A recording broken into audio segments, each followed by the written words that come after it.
Ross chopped him down, tore him apart, and cleaned him out here in Dubai. Joe Laws upset with the decision from his corner to throw in the towel. And a good display of sportsmanship and respect for both guys. It was the right call. You know, he went down 2 times. He was in bad shape. And I would like to see him get up one more time and go a little longer, but his corner decided to throw the towel. Amir Anderson, 6 walks to the Misfits ring, 6 stoppages. The kid just keeps getting better. Syracuse's own, dominating on the global stage. And now is the Misfits Pro middleweight world champion. They were all chasing him, but now he has the golden throne that everybody at 160 pounds seeks. And like James Taylor talked about, you know, Joe Laws brought a different kind of energy here, different type of mentality, trying to frustrate, trying to test the mental fortitude of Amir Anderson, and he's never experienced that before, but I'll tell you what, he passed that test with flying colors. Ben Will Bomber, 15-4 now overall, and it's time for Amir Anderson to take some steps up in the competition. Get this kid up the rankings. Let's fly him to the moon.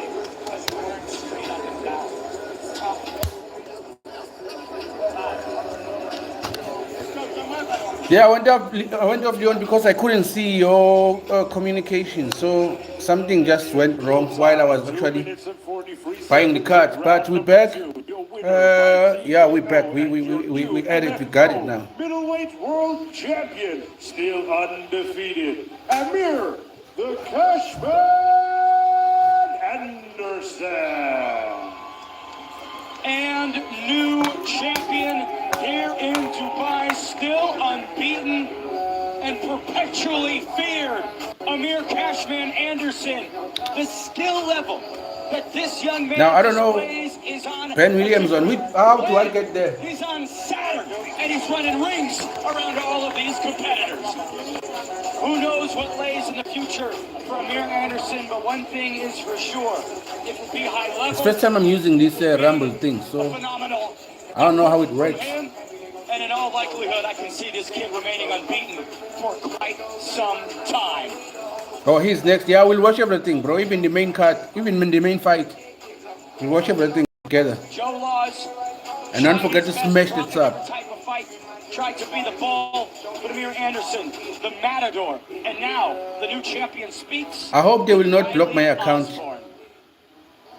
Amir Anderson, I'm here with Amir Anderson. Phenomenal victory. I've had the pleasure to be here for most of your fights. Thanks for the sub. I hope they won't block my account. Let's pray that doesn't happen. He wanted to fight you a different way. He was willing to get a bit dirty with it, but you stayed composed. You showed a lot of experience even in your. No, what's good? Talk to me about the approach in this fight. Yeah, first off, I want to shout out my Lord and Savior Jesus Christ. Yeah, he came in strong. He was doing a lot of taunting and a lot of just stuff he actually called my mom at 3 a.m, his team. But I don't care about that. We got the win now. But, you know, I stay focused. You know what I mean? I know what the goal is. And I know at the end of the day, no matter what's the distraction. Yeah, I hope that doesn't happen, bro. Maybe I'd have to, what's going on outside of the ring. So to cut the sounds off. Probably that will work. I'm going to have to stop him. So I got the job done now. It's an attempt. Probably that will work. So we'll talk. Watching WWE? No, we are watching the Misfit Cut. We are hoping to watch LJ Kudumfana, annotate and chase them more.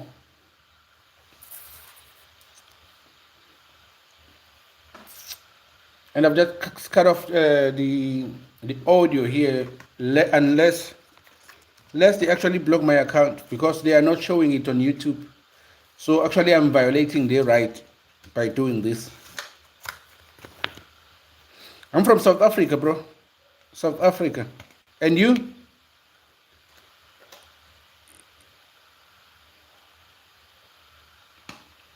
If it did go live on Twitch, I don't think it's live anywhere. I think it's only available to those who bought the card. I think so. I'm not sure. But yeah. Oh, you're in Cape Town, Noah. Whereabouts in Cape Town? I'm in KZN,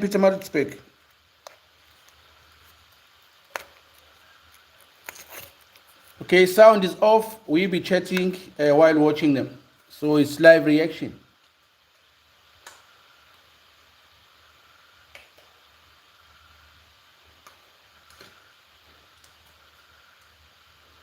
When I see Ben Williams fight, I think they will show it, bro. I know Cape Town is in Western Cape, but I was hoping you'd tell me, okay, you can't give out your location, obviously. Because I think Cape Town is a city in Western Cape. So I thought you were going to tell me whereabouts in the city of Cape Town. Oh, he's from your country. Oh, that's good. Okay, let's watch him together then. Who is he fighting? So everybody, don't forget to smash that sub. Don't forget to smash that sub. So, and pray this account is not getting blocked because, yeah, I'm risking it here.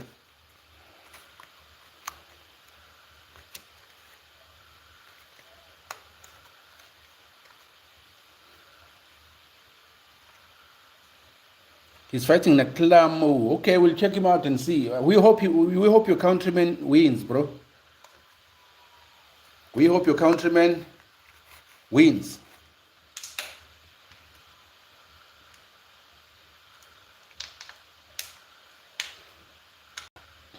Actually, who do you think will win between Andrew Tate and Chase Demore? Because Chase Demore has stopped the other YouTuber. There's this bodybuilder YouTuber. I think his name is Stephen Knight. I've watched that fight and it was very, very funny. And now, if you're watching Chase Demore fight, you'd think you'd beat him. But then when you get with him in the ring, it's a different story. Who do you think will win between him and actually Andrew Tate?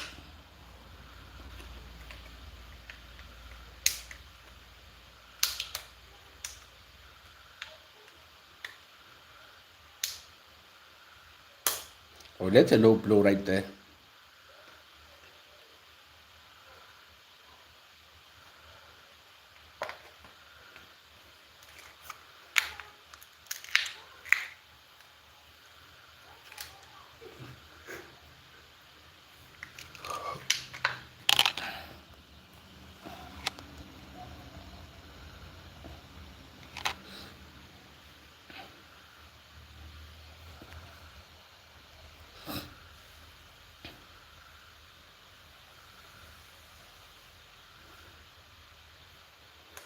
DeAndre, welcome back, bro. Welcome back. We're about to witness these misfit fights. So I've turned off the audio lest they ban my account. So I hope they won't, because I'm violating actually my privilege here.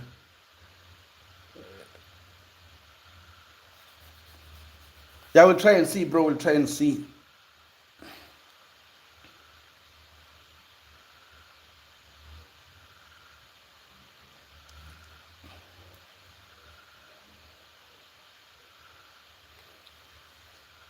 So, I love your streaming. Thanks, DeAndre. It's always a pleasure to have you in my streams. It's always a pleasure. So we are growing together. And when we've grown enough, I think we need to get together, especially those who live in South Africa, bro. There's a lot of you all in Western Cape, also in Mpumalanga, and some are in Gauteng. And a couple of guys here in KZN. But I think as soon as we grow enough, I think we'd have to actually make something, actually. Please, I hope you don't. I hope you don't. I really want to watch Ben and all the rest. Yeah, we'll see, bro, what happens.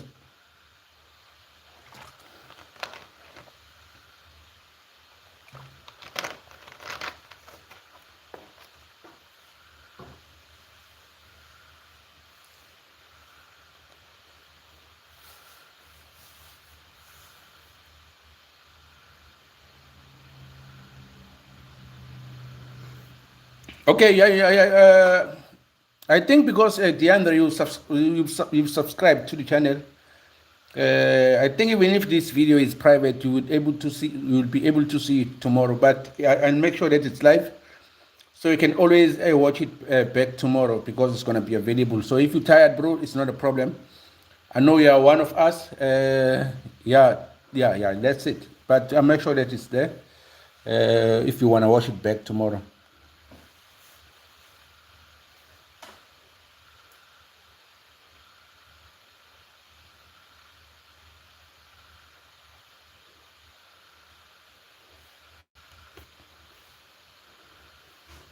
What's good? What's good? What's good? What's good? DeAndre Pretorius.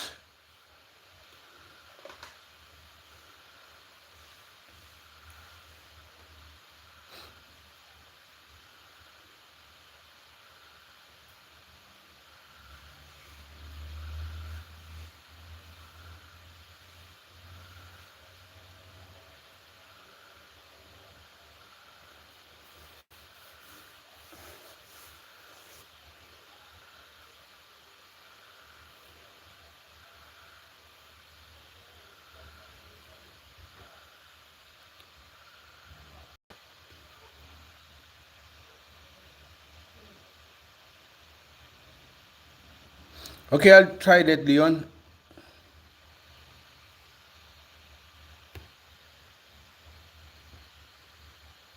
Let's see if it works.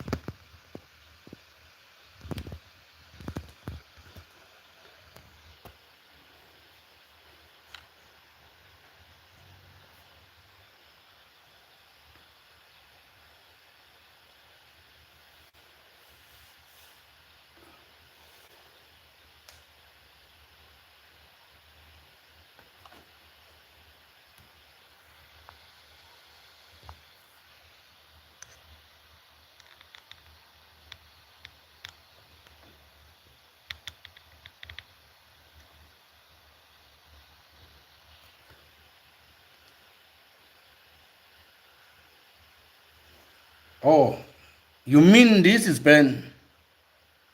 Let's hear what he has to say. Guy, I've been the less skilled guy, everything. I'm always on paper, I'm the underdog. And I always, That's other one. whether it's a win or a loss, I've never had a single fight that ended in any other way than conversation where people are torn, where it's oh, Nick was robbed. Jay retired because after our fight there was 20,000 tweets saying he just got mugged by an 18-year-old kid. You know, like, I'm a fighter. Maybe I'm not as good of a boxer traditionally, but I'm the better fighter. And I think it'll show. A guy who can fight versus a fighter. Ben, he claims you're one. I feel like you'd probably say you're the other. I think I'm both for that. So, man, he said he's never been dropped before, but it's the first time for everything, so I can see that really happen. What happens after these things? Dead, mate. When you get stung, bro, you'll see what happens. Nah, I'm gonna bring my allergy pen, mate. I need more than that, too. Trust me. I need more than allergy. We'll see. Unsure if we can use EpiPens in between rounds, but I think we'll find out on Saturday night. Ben, talk to me about your most recent bout on Misfits, obviously against Jarvis, a tough night at the office. What did that fight teach you about yourself? Tell me that I'm not a robot, bro. As Yeah. I said, I know it's hard to pick a career when people are rising rapidly, but just for that camp, I was off traveling, DJing, and doing madness. Took on done about 4 weeks training camp for it, and I probably should have done more. But as I said, bro, when you have two careers that are rapidly growing at the same time, it's hard to choose one. So, yeah, I just learned I'm not a robot, and that I need to lock into boxing if I want to do boxing. So that's what I've done this time, you know. When you think about his last fight against Jarvis, right, you say he's not a fighter. What did you take away from that performance? Look, I will never know how you felt when you got your ankle, whatever happened. I just know if that happens to us, if you knock me down, you have to kill me. I don't think you understand. You can't just knock me down. You can't just. I've bled. I've cried. trained till I couldn't keep going. You can't just sting me. You gotta kill me, because I will get up. I will keep going. Like, this is the fight where I can't afford to lose. Because I've had too many bullshit decisions that went here and went there. This fight, I'm sorry I had to beat you, man. I'm glad it didn't have to be Alex, my friend Alex. So I'm happier, but I'm sorry I had to beat you. There's gonna be no like bullshit decisions here, bro. It's not conflict decisions. It's ending early. I promise you that. This is for I agree. End early. No, I agree. That's what I'm saying. Yeah, so yeah, just getting sent back to America with a KO, brother. Okay. I'm good. I will go back to America with a KO on my record. No, against you, bro. I'm vicious. Vicious? You're too small, man. I've sparred guys that got 30 pounds on you, and they throw haymakers. They do. Yeah, they do. You felt this orange power, bro. The orange power? Orange. What? Hey, deaf, bro. Orange power. Irish. Fuck. I'm sorry. It's okay. Irish. The Irish power. Okay. Whatever you say, but I think, listen, I've only ever fought one guy that was lighter than me. I know you don't study up my tapes because you think you're just going to come in there and do whatever. His name was Ryan Johnston. He got saved by the bell from a knockout in the last round of our fight. That was the only guy I ever fought that was smaller than me. Every other fighter I've gone up in weight for. Just know that. Sam.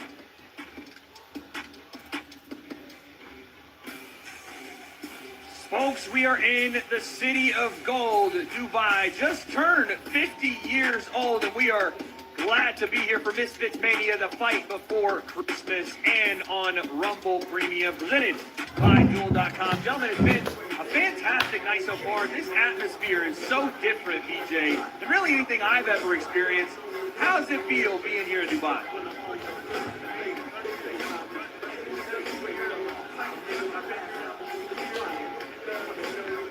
I'm going to switch with you so the people can hear you, BJ. Go ahead. Yeah, again, I'm very excited to be here, and it's been exciting. So, my second time in 3 years, so it couldn't happen soon enough. And Riley, I am curious.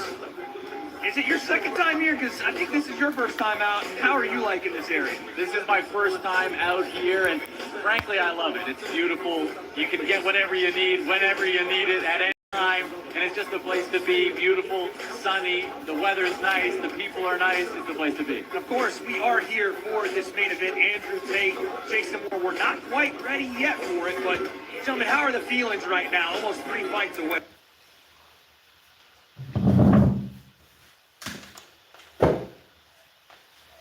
I'm sorry, Trey. You're gonna make us catch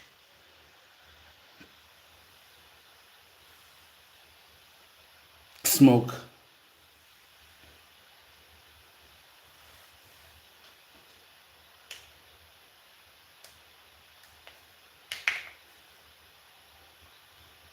Do you like to play music? That's what he has to do. He has to get on him early, and he has to get on him fast, and he has to apply the pressure.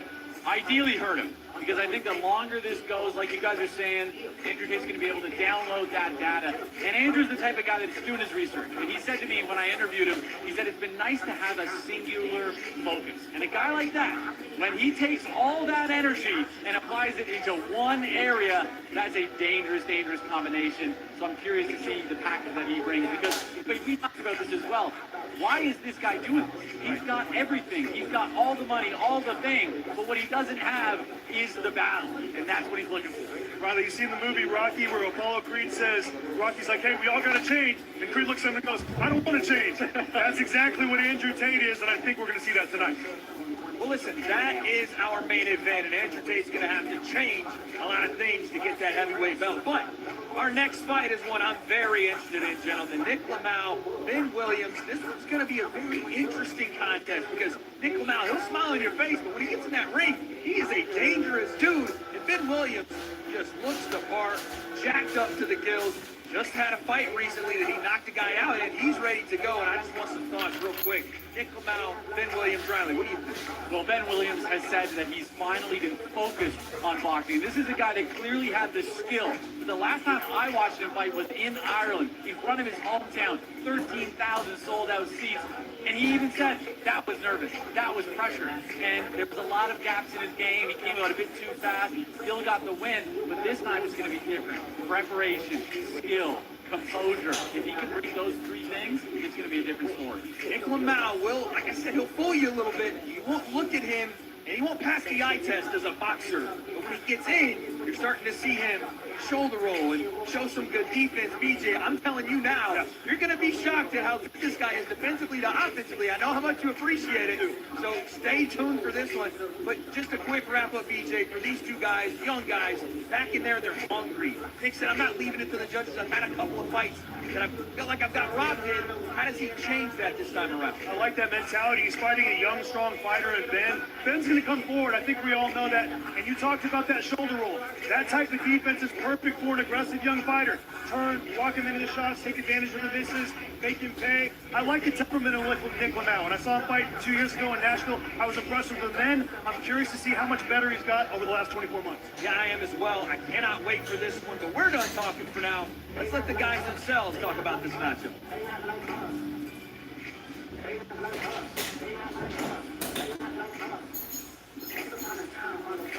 I think we're going to get right back to that breakdown for both guys in just a second, but I can't wait to see both of them in the ring because Nick has been chomping at the bit.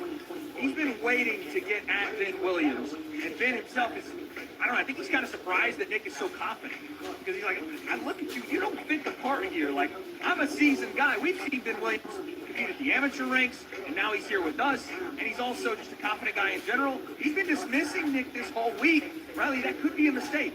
Yeah, and Nick says it himself. He says, I'm a bit crazy.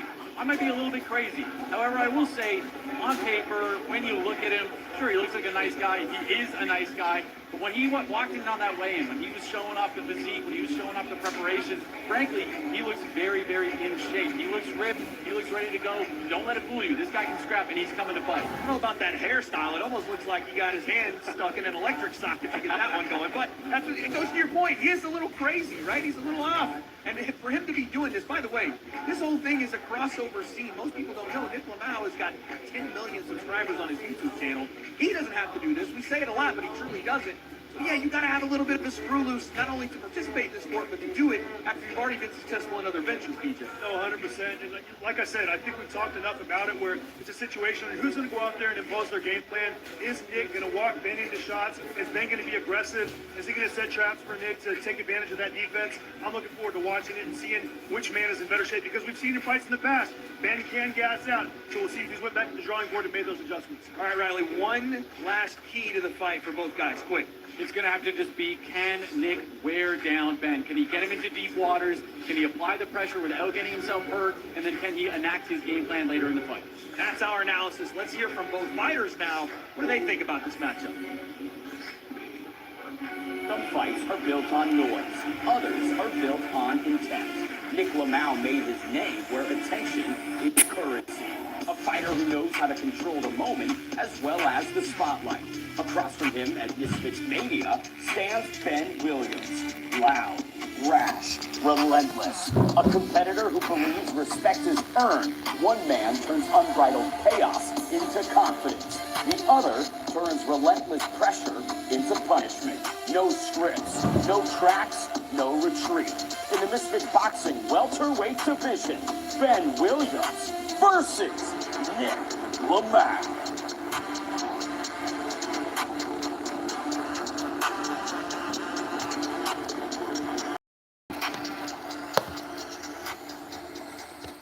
Ladies and gentlemen, this one is about to blow the roof off this open-air tennis stadium. In the welterweight division, it's Ben Bumblebee Williams and the viral sensation, Nick Lamau. Stockholm's own taking on Dublin, Ireland, 24 years. For Nick Lamau, 3 years younger, is the Bumblebee. 4-inch height differential with Lamau being the taller opponent, but both guys come in at the welterweight limit.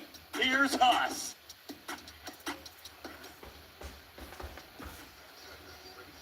Ladies and gentlemen, now it's time for our next bout of the evening scheduled 5 3-minute rounds in the Misfits Boxing welterweight division. And now please welcome to the ring, Ben Williams.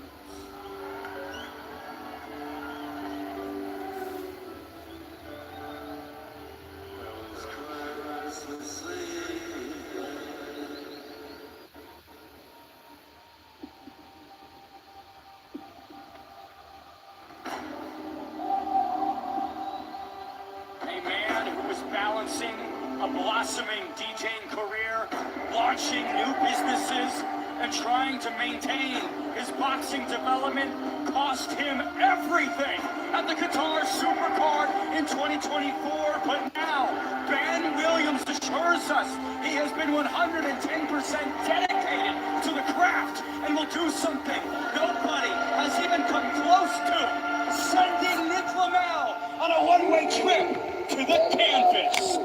When bees sting, they die, but a yellow jacket won't stop until the job is done. Dublin's own kicks off the redemption arc and begins all tonight here in Dubai, Riley. Ben, I just got chills from that intro. Absolutely phenomenal. He said something.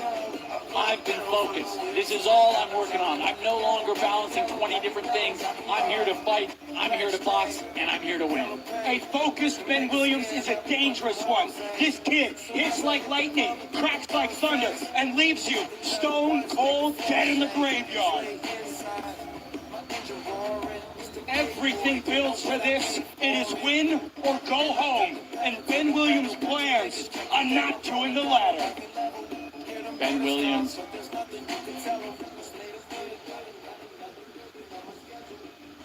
And now, ladies and gentlemen, please welcome his opponent to the ring, Nick Lamel.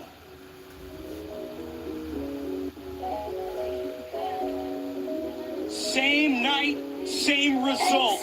For Sweden's own Nick Lamel, the Qatar Supercard was his undoing. Opposite the short notice Warren Spencer, it is a must-win moment for Nick Lamel here in his fifth walk to the Misfits boxing ring. He has never been trapped, never been stopped, built for tough. It's Nick Lamel, Riley. Nick Lamel is consistent in one thing, and that's going to war. He always brings it. He always brings the pressure, the aggression, and the skills. But tonight he goes up against what is likely his most talented opponent today. You've got a speed demon on one side and an unstoppable locomotive on the other. BJ Flores, Nick Lamel brings flames. Yeah, and I'm curious to see how he comes out in round one. I think the fight's scheduled for 5 rounds, and which fighter implements their game style. We talked about it earlier, Ben. Ben has shown a tendency to tire a little bit in these fights, so we'll see how he makes the adjustment in a longer fight.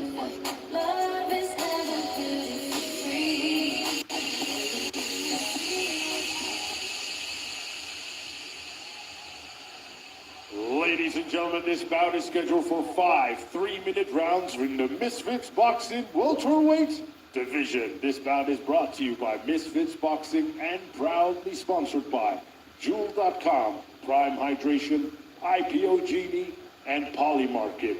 This bout is sanctioned by the World Combat Sports Federation along with the Middle East Professional Boxing.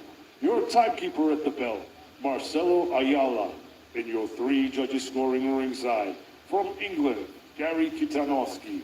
From Wales, Mike Hale. And from Belarus, Andrei Shevelyov. And your 3rd man in charge of the action in the ring. From Sri Lanka, referee Tiran Don.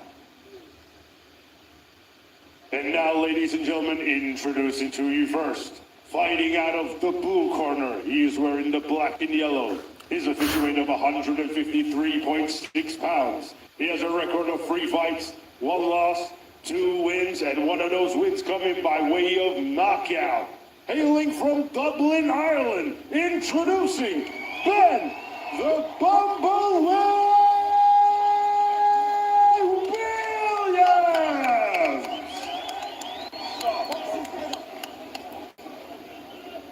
And his opponent across the ring, fighting out of the red corner. He is wearing the purple and gray. His official weight of 154.5 pounds. He has a record of 2 fights and 2 losses. Hailing from Sweden, fighting out of LA, USA. Introducing Nick Lamau!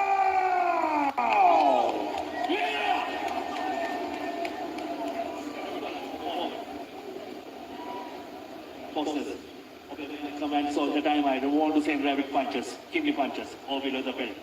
Protect yourself at all times. Touch close of a belt. In corners, good luck. 5 3-minute rounds between two known commodities here in Misfits Boxing. It is win or go home. Career crossroads on both sides. The Irishman, Ben Williams. Stockholm, Sweden's own Nick Lamau. Round number 1 underway.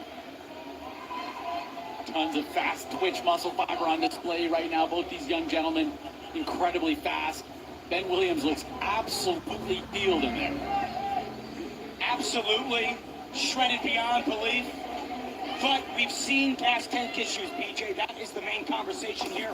Ringside, Ben the Bane Davis, Riley Osborne, the champ himself, BJ Flores. Yeah, Ben, you see, it's going to be a question of both guys kind of getting their game plan established, getting the left hand going early, seeing what traps they can set for one another, and seeing whose fundamentals are better. Speed differential in the first frame of this one. Nick Lamau taking his time, being patient, Riley. Oh, but he gets it clean there with a nice combination. Clean jab to the body also lands for Ben Williams. And what happened was Nick Lamau shot kind of a lazy left hand, and Ben came in with the right hand and followed it up with the 1 instead of the hook. So that 2 and then the long 1 is a very dangerous shot when a guy pulls straight back. Good shot for Ben Williams. Already a much more composed approach for Ben Williams, taking his time. Nice double jab there from Nick Lamau. What Ben Williams lacks in height, he makes up for in self-belief. This kid is so confident that he will put Nick Lamau through the canvas. You could almost feel it. I also don't know who measured Nick. I'm not so sure about that 6 feet. Another good right hand, 2, and then a 1. Another good straight left jab by Ben. I like the accuracy of Ben here in round 1. If I'm Nick Lamau, I'm going to start, setting some traps, taunting and feinting a little more, shooting down to the body and then head with the double jab. Jab down, jab up to get Ben off his counter. Beautiful stick downstairs from the Bumblebee. Stinging to the ribs. Nick's got a taunt and feint here. He can't just walk in like that because Ben's timing him a little bit. So right here, he's got a taunt and feint and get Ben off that exactly like that. Ben's waiting back on the back leg, and he's springing forward at that shot. So Nick's got to taunt him, otherwise he's going to keep landing. Nick Lamau tries to shake off that body shot, but Riley Osborne through 2 minutes. It's been all Ben Williams. Ben Williams just has blistering speed in the combinations. Nick's trying to find the in-between, and it just doesn't exist because there's no time in between the punches landing. You see Ben on that back leg waiting for the counter shot. Kind of when Nick gets close, he lets it fly. So, like I said, another big right hand. He's touching Nick very, very hard and very solid with that right hand. Final 30 seconds in round 1. It looks like Ben is too good for Nick Lamau. Quicker than the Mach 5. Call this kid Speed Racer as he lands another jab.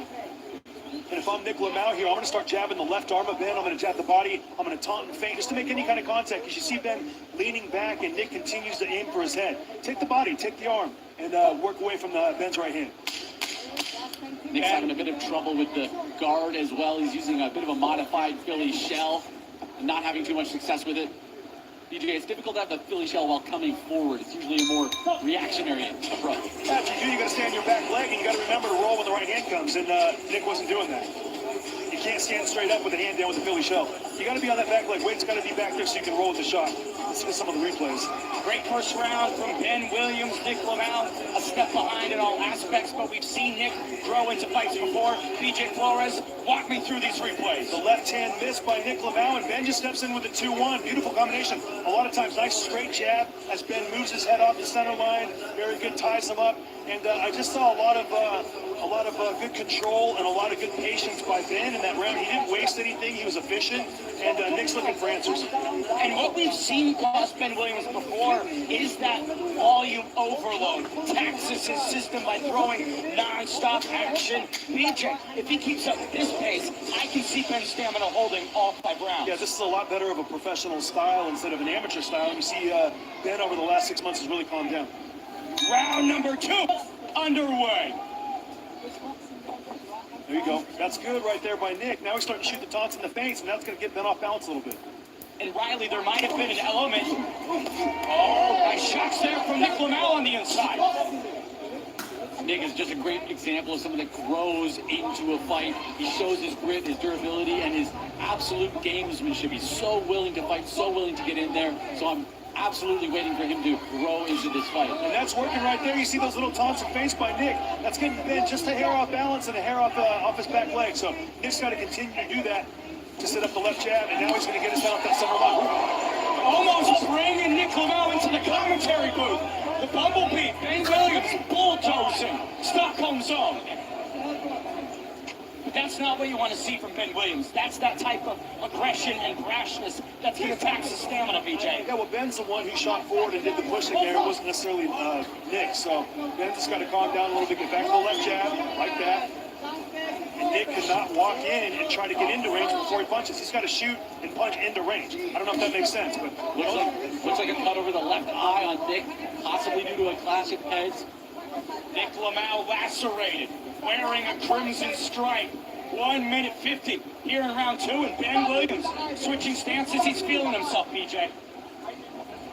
Yeah, he's boxing pretty good so far. Got hit with the double jab there by Nick. Still a sloppy fight. Both guys are trying to, set the tone and make the other guy fight their style of fight. It appears that Nick is kind of acknowledging that Ben Williams might be the crisper fighter, the crisper boxer, I should say. I'm loving making this. it a bit more of a fight. Nick Lamau stated that Ben Williams wasn't a fighter, but he's a guy who can fight. At present, BJ, he's torching Nick Lamau. Yeah, Nick's got to, like I said, taunt, shoot the jab to the body, look for the jab to the body, shoot the hook right hand, and let Ben walk into that. As it is right now, Nick's shooting one shot and Ben's following back with 2 shots. So Nick's got to be a little smarter with his punch selection. Right, Ben also has a large speed advantage right now. Nick's got to find a way to slow him down. He's got to start working the body, put the water in the basement. You see how Ben's kind of waiting back. Anytime Nick punches, Ben fires back 2 or 3 shots. He's got to taunt him and Ben and get him off that. And that'll tire him down quickly. Right there. 45 seconds left in round 2. Riley, do you think that Nick Lamau might just be waiting for Ben to slow naturally?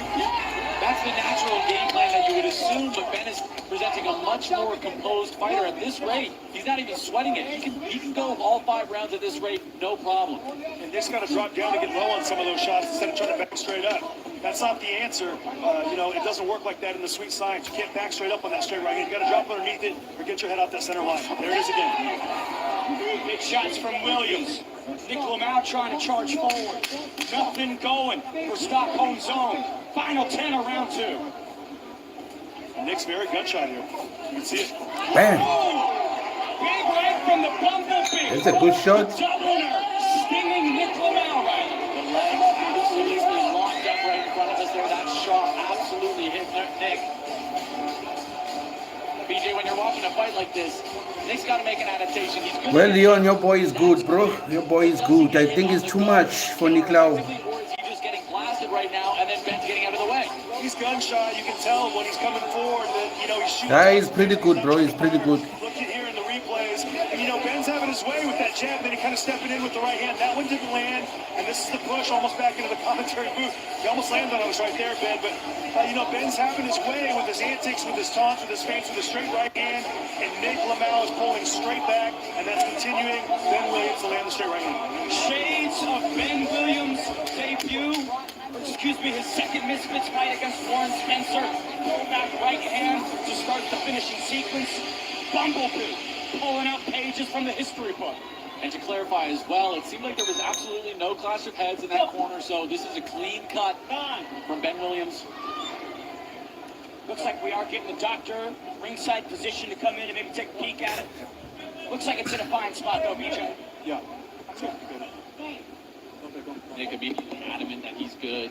Clearly wants to continue fighting. This is Nick's biggest opportunity here in Dubai at Misfits Mania. Career crossroads. He is a guy who is beyond durable, gritty, and full of heart. Nick Lamau never quits.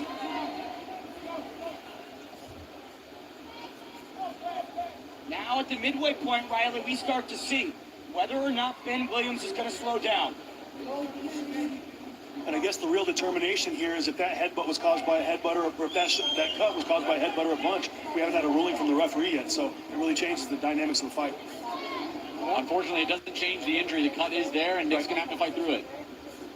More patient start here from both fighters. Nick Lamau needs to shift into a higher gear. He needs to either shift into a higher gear or make Ben Williams shift into a higher gear. Because right now, he's cruising. Ben is cruising to a victory right now. He's composed. I said many times, the gas tank issues were more about composure issues. Nobody can fight at 100% the entire fight. Right now, he's much more composed. Ben can't miss that right hand, though. It's right on the money, and Nick's not making the adjustment. And that's something I like to see in a fighter that I can tell is evolving when he doesn't get hit by the same shot over and over again. One of the main things you could tell where he's at boxing IQ-wise. Ben Williams now on the bike. Nick Lamau trying to apply pressure. But Riley, he's not successfully cutting off the ring. He's not successfully putting together any combinations. He's not baiting out his opponent. He's just not having his way right there. Instead, he's kind of waiting into distance and then getting punished for it. And when he gets into range, Ben swings forward with the right hand. Just like that. Yep. Nick Lamau might just be paralyzed by the opponent in front of him. New and rejuvenated Bumblebee Ben Williams. 1 minute, 10 seconds remaining in round number 3. And now we're getting to the point in the fight, guys, where if you're Ben Williams, you got to start stepping on the gas a little bit. You know, Nick Lamau has done nothing to do any damage so far, and it's time for you to show your dominance and assert your will on your opponent. Especially for a guy like Ben Williams, who's coming off the back of a title shot loss to Jarvis. You want to prove to the rest of the division that, hey, I'm still the top dog. Ben looking like a completely different fighter here. He always had this skill, but it was about the game plan, about putting it together, the discipline, and that is exactly what's on display today. Yeah, Nick's not making the adjustment on that right hand. It's just he keeps getting hit with the same shot over and over again. So, you know, I'm not sure what they're telling him in the corner or what's going on, or if he's just not making the adjustment, but it's just, you know, more pitch and catch for Ben Williams. 20 seconds left in round number 3. We have not seen someone freeze Nick Lamau quite like this, Riley. Right now, it's just there's a speed advantage and a timing advantage. And when then you have both of those in combination, it's going to be pure dominance. But BJ, you're right. Nick's gunshot. Yep. Gun shy, and when he fires, he's missing. Round number 4 on tap between these two welterweights. And BJ Flores, if you are cornering Nick Lamau for these final 2 rounds, what is the thought? Well, I'm just going to tell him, look, we got to let our hands go, son, and what we got to do is 2 and 3 punches, 3 and 4 punches now. We're at the point in the fight where we don't have the time to wait and download the information that he's doing. We got to let our hands go. So I'm going to make it a dog fight. I don't think Ben would like a dog fight with Nick. I think he's very good from range. But if the fight gets in close quarters, I think that would favor Nick Lamau because on the outside he's not able to do much. Nick's team, Aiden Castillo Jr. and Alejandro Castillo. Now, Riley, if you're in Ben Williams' side, what might you be suggesting? I would say keep doing what you're doing. You got 2 more rounds. Keep breaking him down. In the 5th round, go for the KO, but take your time, stay composed, and keep winning this fight. He's up 3 rounds. If I'm in the corner of Ben, I'm going to tell him to put his foot on the gas right now because he's got a wounded prey in front of him, in my opinion. So I'm going to say, look, keep doing what you're doing. Step on the gas. Let's see if we can get this guy out of here. Wounded prey indeed. Bumblebee's not known to be the king of the jungle, but boy, he's looking like a lion here. See, got a lot of good range and temperament from Ben on the outside. He's calm, he's relaxed on his back leg. He's not leaning forward. And Nick's kind of pushing that jab forward without much success. And to your point, BJ, just not throwing combinations, refusing to string strikes together. He cannot get out of the way of that right hand. I mean, I think Ben's about probably 15 to 16 for about 25 on that right hand, then the jab back. Good combination from Ben. You know, sometimes we don't got to change things up. Just keep doing what works. Sometimes people say that they've adjusted their dedication to the craft and they've found new disciplines, and we find out they're lying in the ring. For Riley Osborne, Ben Williams sticking to his word. He is everything that he said he was. Oh, with a good shot right there. Looked like a little slip from the back foot. Confidently smiling at him. But Nick Lamau staying in his face, putting on more and more pressure. And this is what he's going to need, Ben, if he wants to get in this fight. He needs a knockout on my scorecard, so he's going to have to put this kind of pressure and see if he can put Ben in bad situations where he can land a big shot. Needs more pressure, though. He's got to let his hands go. See how Nick dropped down there with the right hand, though. That was more effective than trying to pull straight back. That left Nick in a position where he could counter instead of getting lined up for the straight right hand. Ben Williams taunting him here now, talking to Stockholm zone. 1:20 on the clock here in the fourth. See when Ben's sliding out to his left side, Nick's really got to shoot that right-hand lead and take advantage. Right there. Step in and shoot that right-hand lead. Swing and a miss. Not Shohei Ohtani. Beautiful 2-1 from the Bumblebee. Nick's really made no adaptations this fight. He's got to do something different. Like you said, BJ, he's got to do something off the attack of Ben Williams, but instead, it's been the same thing all night. Going down 4 rounds to 0 on my card, hasn't made the adjustments. And, he's just kind of following Ben around the ring instead of letting shots go or putting taunts and feints to put Ben out of position. Again, can't miss. And even the counters that he does throw, he's moving backwards. His feet aren't planted. There's just no power there anyway. So even if he did have some success, he wouldn't have much impact. And we talked about, the defense he had coming in. We thought he had with the shoulder roll and moving. He hasn't implemented that at all. And if he would have and rolled that shoulder and dropped low, he would have put him in a much better position to counter. Words can come back to haunt you. Nick Lamau trying to state this week that Ben Williams wasn't a fighter, but just a guy who can fight. Now when it's all playing out, Nick Lamau looks like the guy who can scrap. Bam! And Ben Williams lands a right hand. Knocks the mouthpiece out. Clean. Nick Lamau does well to stay standing after that big shot. They hit me so good, he lost his mind. Been holding up. It's been a crimson, as some would say. But Jim's not enough to win fights. No. Fifth and final round. BJ, take us through some replays. Hey, they hit him so good, he lost his mind. And he sticks his tongue out like a madman. Oh, that was so good. He missed it right there. That was the chance we talked about where Nick. Okay, thank you. Does it send smooth, like, rather deadly, 22? Does it send? Thank you. Don't forget to sub, though. Yeah, that shot was good. That right hand had some barbecue sauce on it, Riley. Some would say it's stunned. Baby back ribs as we take it to the fifth and final round of this welterweight barn burner. Nick Lamau needs a miraculous comeback. Ben Williams simply needs to maintain. The onus is on Stockholm zone. It's 2 and 3 shots right there. One's not going to do it. He needs to do something to damage Ben Williams to land a power Nick shot. Lamau need a knockout to win this fight. Otherwise, he's losing it. One shot right at this point. Because he's failing to use his height advantage with that jab. This might be one of the biggest improvements, fight to fight, we have seen in Misfits boxing. The version of Ben Williams that showed up 12 months ago versus the man that stands before us today, completely different, Riley. And Wade alluded to it earlier. He was saying about the success he's been having in camp, about how he's beaten up pro boxers. He's just at a totally different level at this point, and that's on display tonight. 2 minutes remain. Nick Lamau yet to strike with significance. I don't think he's landed a clean shot all fight, and that's the frustrating part. You see Ben still trying to look, with the right hand. He got a little wide on that one, but he's still trying to do the same thing. And like I said, Nick's is not making the adjustments. Those shorts are near the nipples of Nick Lamau. 1:39 on the clock. Kind of over the cup of Nick, but Nick's got to let the right hand lead go right here. He's got to let the right hand lead left hook to the body, right hand lead to then the straight one afterwards. Something, anything, just let it go.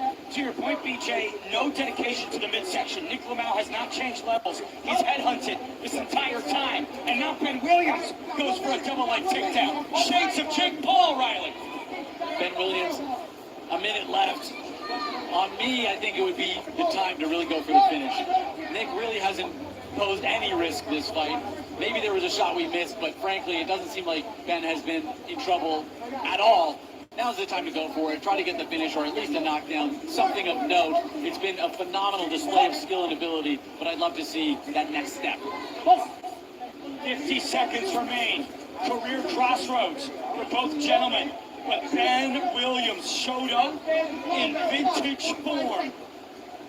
Nick Lamau frozen in quicksand. looks like he's in a bad dream, BJ. You know, Ben's just got to keep using the left jab and kind of giving chumming the waters up a little bit. Touch the jab, slide back, touch the jab, slide back, and drop the 1-2. And that'll work on Nick Lamau.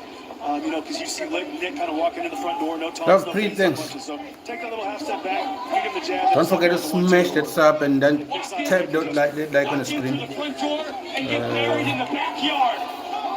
13 seconds. Big right from Ben Williams. Too little, too late. The Bumblebee lives up to his promise and showed up big in Dubai, Ryan. Brilliant. That was too late. Williams. I don't know about you guys, but on my The fight is over already. he absolutely swept it. Perfect delivery, no fatigue, no tiredness, no gas tank. All gas victory. Nick Lamau came into tonight saying that no one's ever beaten me cleanly. There's always been controversy when we hit the scorecards. But BJ, I think Ben Williams just swept him. Yeah, I did. 5 rounds 0. There's not a lot of, Leon, your boy is good. Ben is good. He's actually good. It's the first time I see him fight, but he's good. And then Nick will go back to drawing board And it's going to be a problem for most No scratches. misfit boxers in the future. Ben Williams looks like he could go run a fashion show right now, BJ. Yeah, he looks clean. He boxed well, Ben, and just did what he had to do. Sharp on the outside, controlled the range and the distance, and never allowed Nick Lamau to get into this fight. Both men came in tonight suffering losses, but Ben Williams. Yeah, he's going to be one to watch in the future. He's good.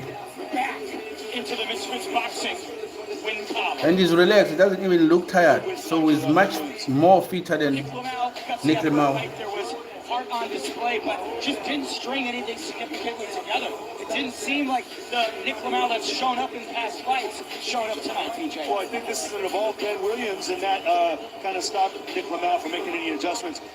Ben didn't just stand in front of him and allow him to come in through the front door. He made it work. He switched angles. He was continually landing that right hand, popping that jab, that up jab, and he did a good job keeping Nick at bay.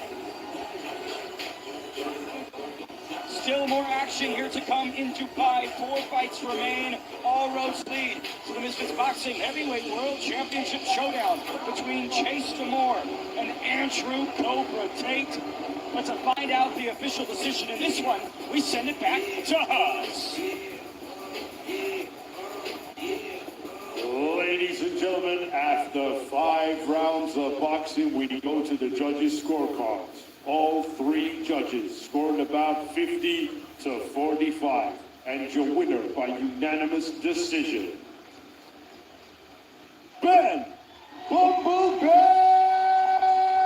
Williams! Yeah, he deserves it. He deserves it. He fought very, very good. No questions about that one. Ben Williams cleans Nick Lamau up, takes every single Yeah, kudos to your boy, bro. Kudos to your boy. Kudos to your boy. Yeah, he fought well. He deserves it. Nick Lamau certainly wasn't You can see he put on the work. He's fit. and neither were we. And he's going to stop a lot of niggas. To the win column, Dublin Toad. And now the Bumblebee speaks with Riley Osborne. Yeah, no doubt he got that one. Williams, that was a frankly phenomenal display. In the past, we've seen you come out and just go all gas, no brakes, but this time it was a clinical performance. Talk to me about the adaptations you made. Yeah, man, I just stuck to boxing only. People know me with a very hectic lifestyle, so I had to put the design on pause for a bit, stick to the boxing, and just get super fit. That's what I done. The only thing that was missing was the fitness. So there's a good 5 rounds under the belt, and yeah, just glad to be back in and get that W. You said you have renewed commitment to the sport. What is next for you? I heard there's a tournament going for the belt, so I think jump into that. Yeah, Mom Taylor, he said he's running a tournament, so let's get that going. Or Ed Matty, that's still brewing a little bit. So who knows, maybe me and Ed Matty will run it back with Jarvis. Many options, bro. Many. Ben, I know that Ireland right now is absolutely pumped. Send a message to the fans back home. Thank you to everyone who's supporting. It goes a long, long way. You know! Hold on, baby. Let's go. On to the next. Come on. Ladies and gentlemen, your winner, Ben Williams. The Bumblebee took every single round from Stockholm's own Nick Lamau. It was the best form that we've ever seen from the budding superstar. The man lifting all weights, juggling all balls, takes it out through 5 rounds opposite Nick Lamau. Here's some of the full fight replays brought to you by Rumble Premium. Ben Williams, too sharp, too quick, and stringing combos together. It's what we talked about all fight long. You need to throw more than 1 or 2 punches, and that's exactly what Ben Williams did. Charging into the pocket with authority, not giving Nick Lamau any chances to counter, and you can see some of his handiwork, the lacerations, the blood dripping from the brows.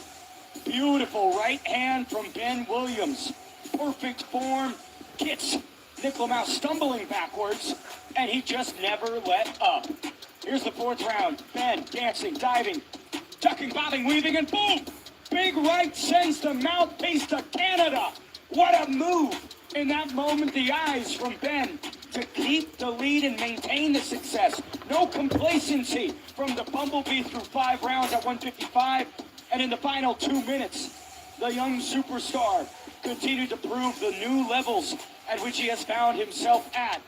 Credit to Nick Lamau's durability. The chin held tough. He was not dropped. He was not stopped. But he was cleanly beaten by Dublin's own. The fighting pride of Ireland, Ben Williams, gets it done tonight. Well, let's take it back to the main man who's been leading the action all night long. It's Wade Plemons. A clean sweep for Ben Williams. That looked easy from the outside. It felt like it was easier on the inside for him. Gentlemen, break down that fight for me. Why was it so easy for Ben Williams tonight, BJ? Well, Wade, he did a couple things that were very effective. He was able to use that low guard with the left hand. Well, shout out to all the Irish people. Shout out to all the Irish people. I think Ben represented y'all very, very well. That was very, very impressive. That was very, very impressive. So shout out to all the Irish people. Ben is one to watch in the future. Why change? It was a surgical display, I would say, from Ben Williams. He talked about the 2-1. It was like whatever he wanted, really. It was he wanted to land the right hand, he was throwing the right hand. He wanted to land the jab, he was throwing the jab. I think it all comes down to the preparation. When you have the preparation to back it up, you can make it look easy on the night. But this is, make no mistake, months and months of hard work. He said, I just had to get in really good shape. And he displayed it. When you have the fitness, you have the confidence. Because you're not worried about running out of the gas tank. You're not worried about going into the later rounds. And I will say, too, we saw it ringside. It might have been easy to miss. At the end of that 2nd round, he hit Nick with something that locked those legs up. I've never seen Nick hurt like that before. And ever since, he was very gun-shy. I think taking that damage put a bit of fear in the heart of Nick deep down. Maybe he wasn't feeling it, but it changed the dynamic of the fight. It was all Ben Williams. Those counters made him gun-shy, Riley. They did. No question about it. It definitely did, and a great performance for Ben Williams. He gets the win. A lot to come still from him, but a lot to come still in the card, including our next fight. And it is 2 OGs, I would say, because I've covered both of them for years now. It's Niraj Goyat taking on Anthony Pretty Boy Taylor. This one's going to be a fun one, and it's already been chaos as usual during Misfits Fight Week. Gentlemen, talk to me about this fight. BJ, Niraj is fighting for his entire country, it feels like, as AT keeps hammering at him and trying to get under his skin in any way possible. He's a decent boxer. He comes from an amateur pedigree from the country of India, I believe. Right. And he comes in at 165 pounds. I believe physically, slightly he's the smaller guy. AT's used to fighting up. 195, 185. He's the Misfits champion at 175. So he's got experience being the bigger man. He lost a lot of weight to fight Niraj. I'm curious to see how he made the weight and how he deals with a guy with a high-level amateur pedigree like Niraj. They're saying it's MVP versus Misfits on this one. Riley, what do you think? Well, Anthony Taylor is such a quintessential member of this brand. He's been here the entire time. He always brings the energy. He always brings the action. But India's about a quarter of the global population, and Niraj seems to have all of that. Chase Demo, The pressure is huge. I wish Chase Demo would win that fight. I've never seen Andrew Tate win, but they said he was good as a kickboxer, I think, or mixed martial art. But in boxing, I'm not sure. But I'm hoping Chase Demo is going to slap Andrew Tate. He's been talking bad about KSI. KSI is my guy. So I wish that he lose that fight. Niraj Goyat carries the weight of expectation on his shoulders. But it's boxing, bro. Anything can happen. Injury, doubt, and the pressure of representing more than himself. Across from him stands Anthony Taylor, unfiltered, relentless, unafraid. A fighter who thrives on disruption and believes his chaos is his ultimate weapon.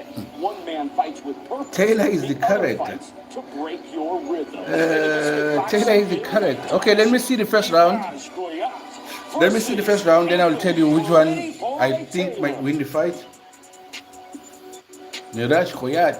Is he from... he looks like a Mexican, not Mexican. What a fight that this has turned out to be. Anthony Pretty Boy Taylor has taken shots at over 1 billion people this week. Here's your tale of the tape for this middleweight affair. Niraj Koyat, 34 years young, AT, 2 years his elder. The Pretty Boy will have 4 inches in height. Bit of a weight discrepancy here. Niraj, 157. Oh, you would tell 100%. No, I'll have to watch the first round and then see who I think might win. And I've never seen both these fighters fight before, so it's my first time. Ladies and gentlemen, now it's time for our next bout of the evening, scheduled 6 3-minute rounds in the Misfits Boxing middleweight division. And now please welcome to the ring, Anthony Taylor.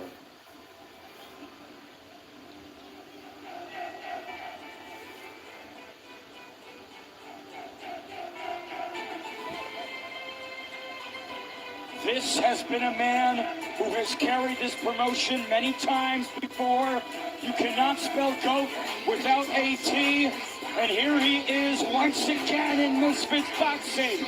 The man who swooped in to take on the Goliath in Darren's Hill in January now looks to close the year in December with a victory over the Fighting Pride of India, Riley. High pressure coming off a loss against Darren Till, a huge challenge for him, and unfortunately it was just a little bit too much. But he said, give me another one. Make it just as difficult in Niraj Koyat. Compact, powerful, has hit a new switch since August of last year. This is not the man that will hug you. He's the man that will put you away, BJ.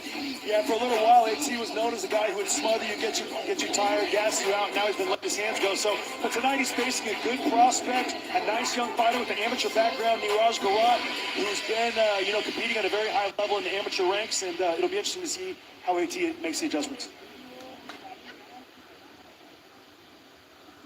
And now, ladies and gentlemen, please welcome his opponent to the ring, Niraj Koyat.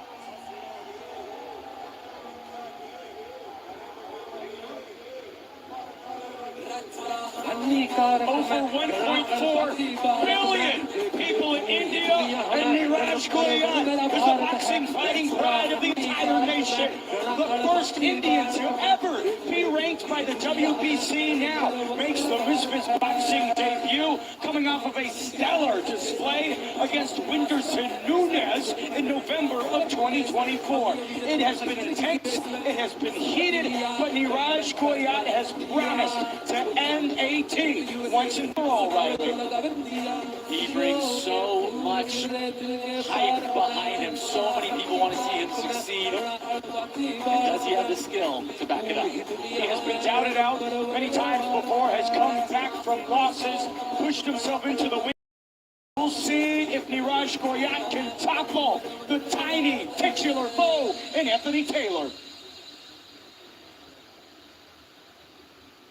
Ladies and gentlemen, this bout is scheduled for 6 3-minute rounds in the Misfits Boxing middleweight division. This bout is brought to you by Misfits Boxing and proudly sponsored by Jewel.com, Prime Hydration, IPO Genie, and Polymarket. This bout is sanctioned by the World Combat Sports Federation along with Middle East Professional Boxing. Your timekeeper at the bell, Marco Aurelio, and your 3 judges scoring ringside. From England, Gary Kitanowski. From Wales, Mike Hale. And from Sri Lanka, Tiran Don. And your third man in charge of the action in the ring, referee from Belarus, Andrei Shevelyov. And now, ladies and gentlemen, introducing to you first, fighting out of the blue corner. He's wearing the green with black trim. His official weight of 164.3 pounds. He has a record of 6 fights, 2 losses, 4 wins, and one of those wins coming by way of knockout. He is the master of disaster, the king of sting, hailing from Alameda, California, USA, introducing Anthony the Pretty Boy Taylor.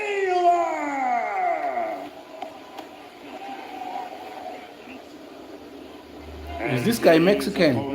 Anthony, is he Mexican? Out of the red corner, he is wearing the orange, white, green with blue trim. His official weight of 157.2 pounds. And tonight, he is making his Misfits boxing debut. Hailing from Haryana, India, introducing Niraj, the Goya.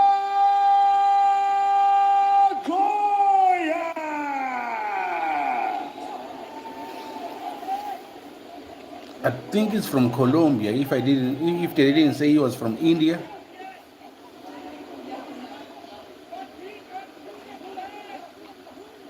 Okay, gentlemen, we have no draws in the dressing room. I don't do any rapid punches. Protect the stuff at all times. Touch goes back to coach. Good luck. Andrei Shevlibov, third man inside for this middleweight bout between Anthony Pretty Boy Taylor and Niraj Goyat. 6 3-minute rounds. It's important to state that both these fighters had different challenges in front of them. Niraj Goyat had Slim the Hitman, AT had Dylan Dennis. Now they have each other. Round number 1 underway. Oh, he's from America. Size difference, AT carrying much more muscle than Niraj. Big right hand from AT, Niraj showboating. But this is He got his hands too low. Pretty Boy Taylor, BJ. He got his hands too low, he's going to lose. Pretty Boy Taylor, who's noticeably larger than Niraj, and he's going to have to get in there close and bang away early. You can see kind of the temperament of Niraj. Niraj got his hands too low. Look to land shots from range. You don't box like that. Some would say a face of this organization, the king of sting, as he is known as. And since August of 2024, Riley, he's been putting people away. He's also a fighter that's very hard to hurt. He comes forward. Darren Till was able to put him out, but there was a huge size disadvantage against Darren, and frankly, Darren hits a lot harder than Niraj does. Niraj is going to have to really work if he wants to hurt AT. Right now, AT is just coming forward, and he can fight this way all night. Yeah, this show thing, I hope it sustain it for the next 5 rounds. What's your assessment of him? Well, I was just kind of feeling AT out at the moment. I think he's got plenty of time in this fight. So, like I said, he's got, these fights, 6 3-minute rounds. He's got plenty of time to, set AT into some traps and to kind of walk him into some shots. But so far, AT's been more active in round 1. Big shots connect there from AT. Niraj defensively responsible on some of them. There's a combo from Goyat. Niraj trying to rely on the footwork and show that he's levels above in the footwork department. But as you saw there, Niraj is trying to push him off, and AT is just a slab of concrete. AT got hit him with a nice straight right hand right on the chin of Goyat, and nice shot by AT. New eyes, new form for AT. Vision is there as he pounds away at Goyat. 1 minute left in round number 1. But Niraj Goyat has been doing this since November of 2011. Years in the game. But that is an illegal blow, Riley. AT is just immovable right now from Niraj. Clearly the stronger fighter, the stronger presence in there right now. AT chasing him with that shot. You can tell Niraj a little uncomfortable. Nice pull counter on the right hand. He kind of dropped down on the AT jab and landed a good right hand. Nice counter again. Oh, nice combination. Picking it up a bit on the second half of here in round 1, but AT's still been in control so far. Yeah, they are much slower than the previous fight. Maybe it's because of the weight, but they are not as explosive as the previous fight. Pressure on his face in the second half of this first round. AT's physically strong, and he's tougher to move in there than it looks. So once you get in there with him, it's a little different. Final 10 seconds of round 1. Niraj tries to stab to the body, but AT just pushing forward. I'd like to see some more body shots from AT here. He was having success with it early in the round. Different opponents, but now they take aim at one same objective. Win by any means necessary. And here he is, Andrew Tate, challenging the Misfits Boxing Heavyweight World Championship.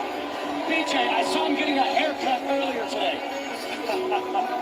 You know, He's bald. I think Andrew Tate comes into tonight with a lot of confidence. He seems so relaxed all week, and he's just very, unbothered by anything that's happening. So the antics, the press, the tactics everybody's using, I don't think he's too worried about it at all. Ran into Tristan Tate the other day in the coffee shop, and he said, "Look, my brother punches very At the South hard." Africans, what's good, bro? You my homeline, bro. 5 years removed from competition for Andrew Tate. Yeah, Tate, I heard he took over from KSI, so we'll see what he's going to do, because KSI, I don't think KSI lost a fight. How he did against that guy from Fury family. He's locked in. He's looking mean. I think he was wrong, because I watched that fight. But we'll see how Andrew Tate does in his fight. See a little bounce he's got right there? Makes it kind of difficult to track him, and you can't tell if he's being offensive or defensive.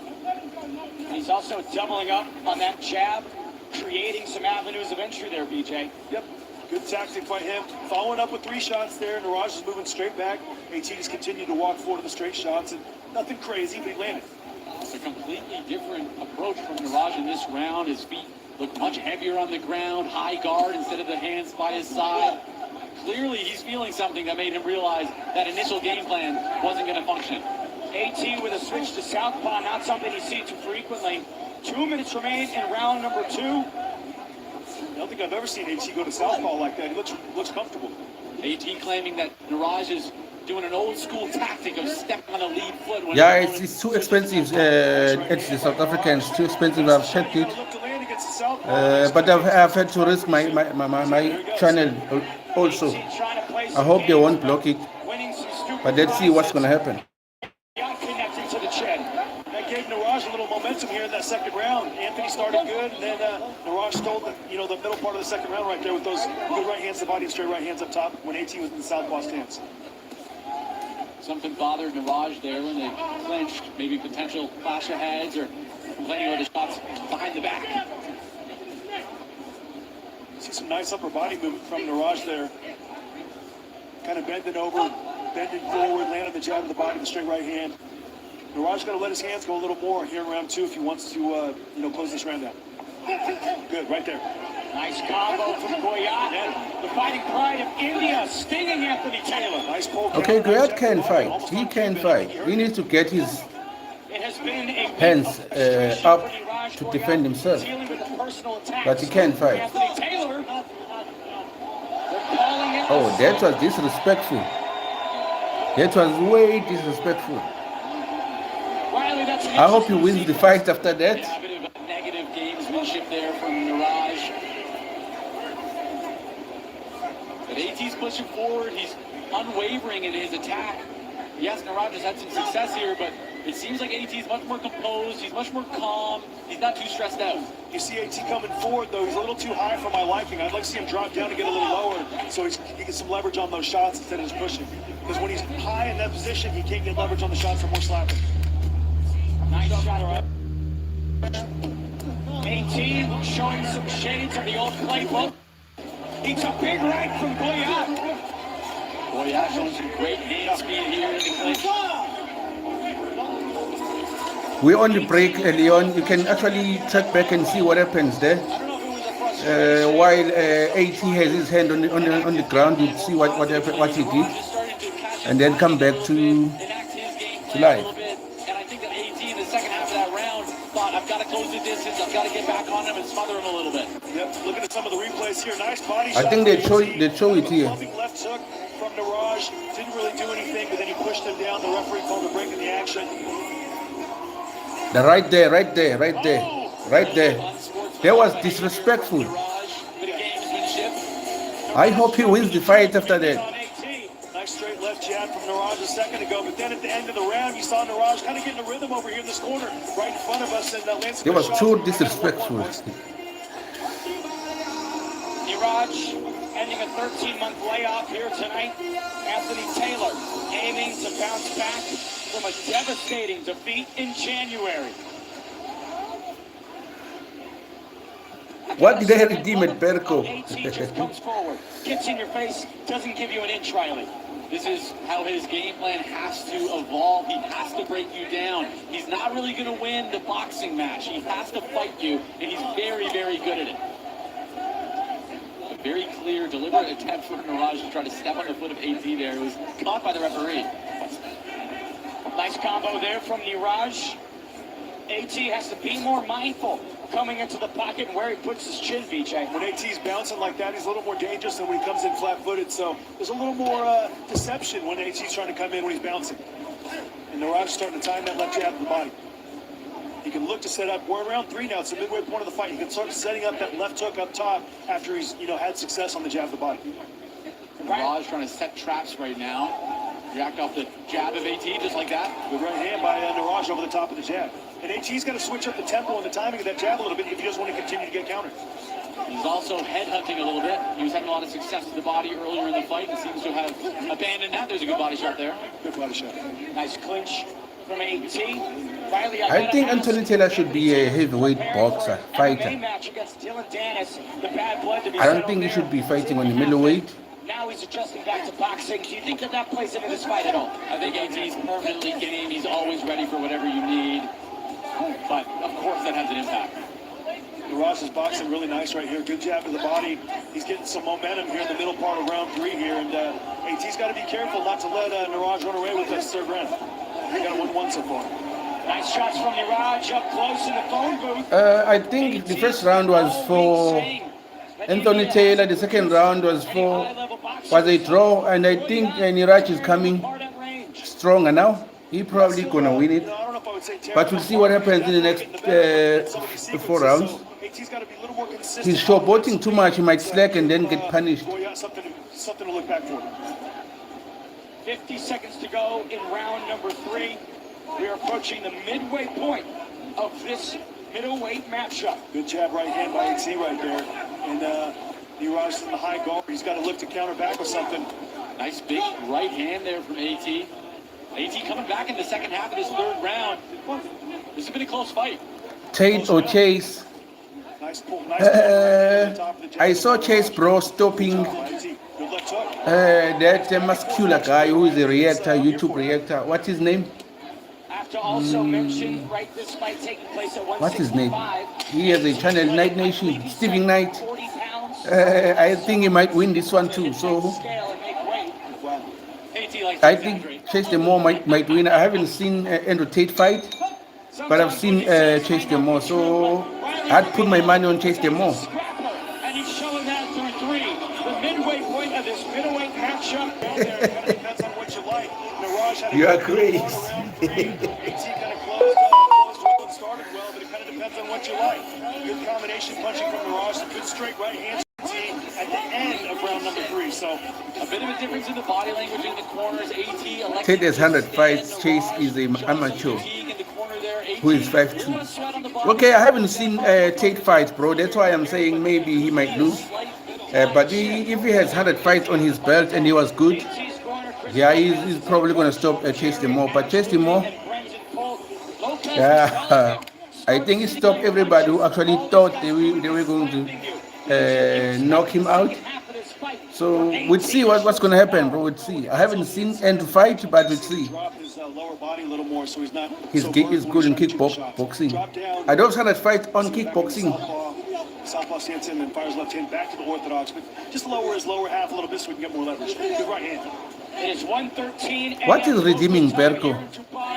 AT kicking up the violence lever a little bit. Now Niraj is coming forward at the high guard and following AT back for shots, vicious shots. AT dives for the clinch.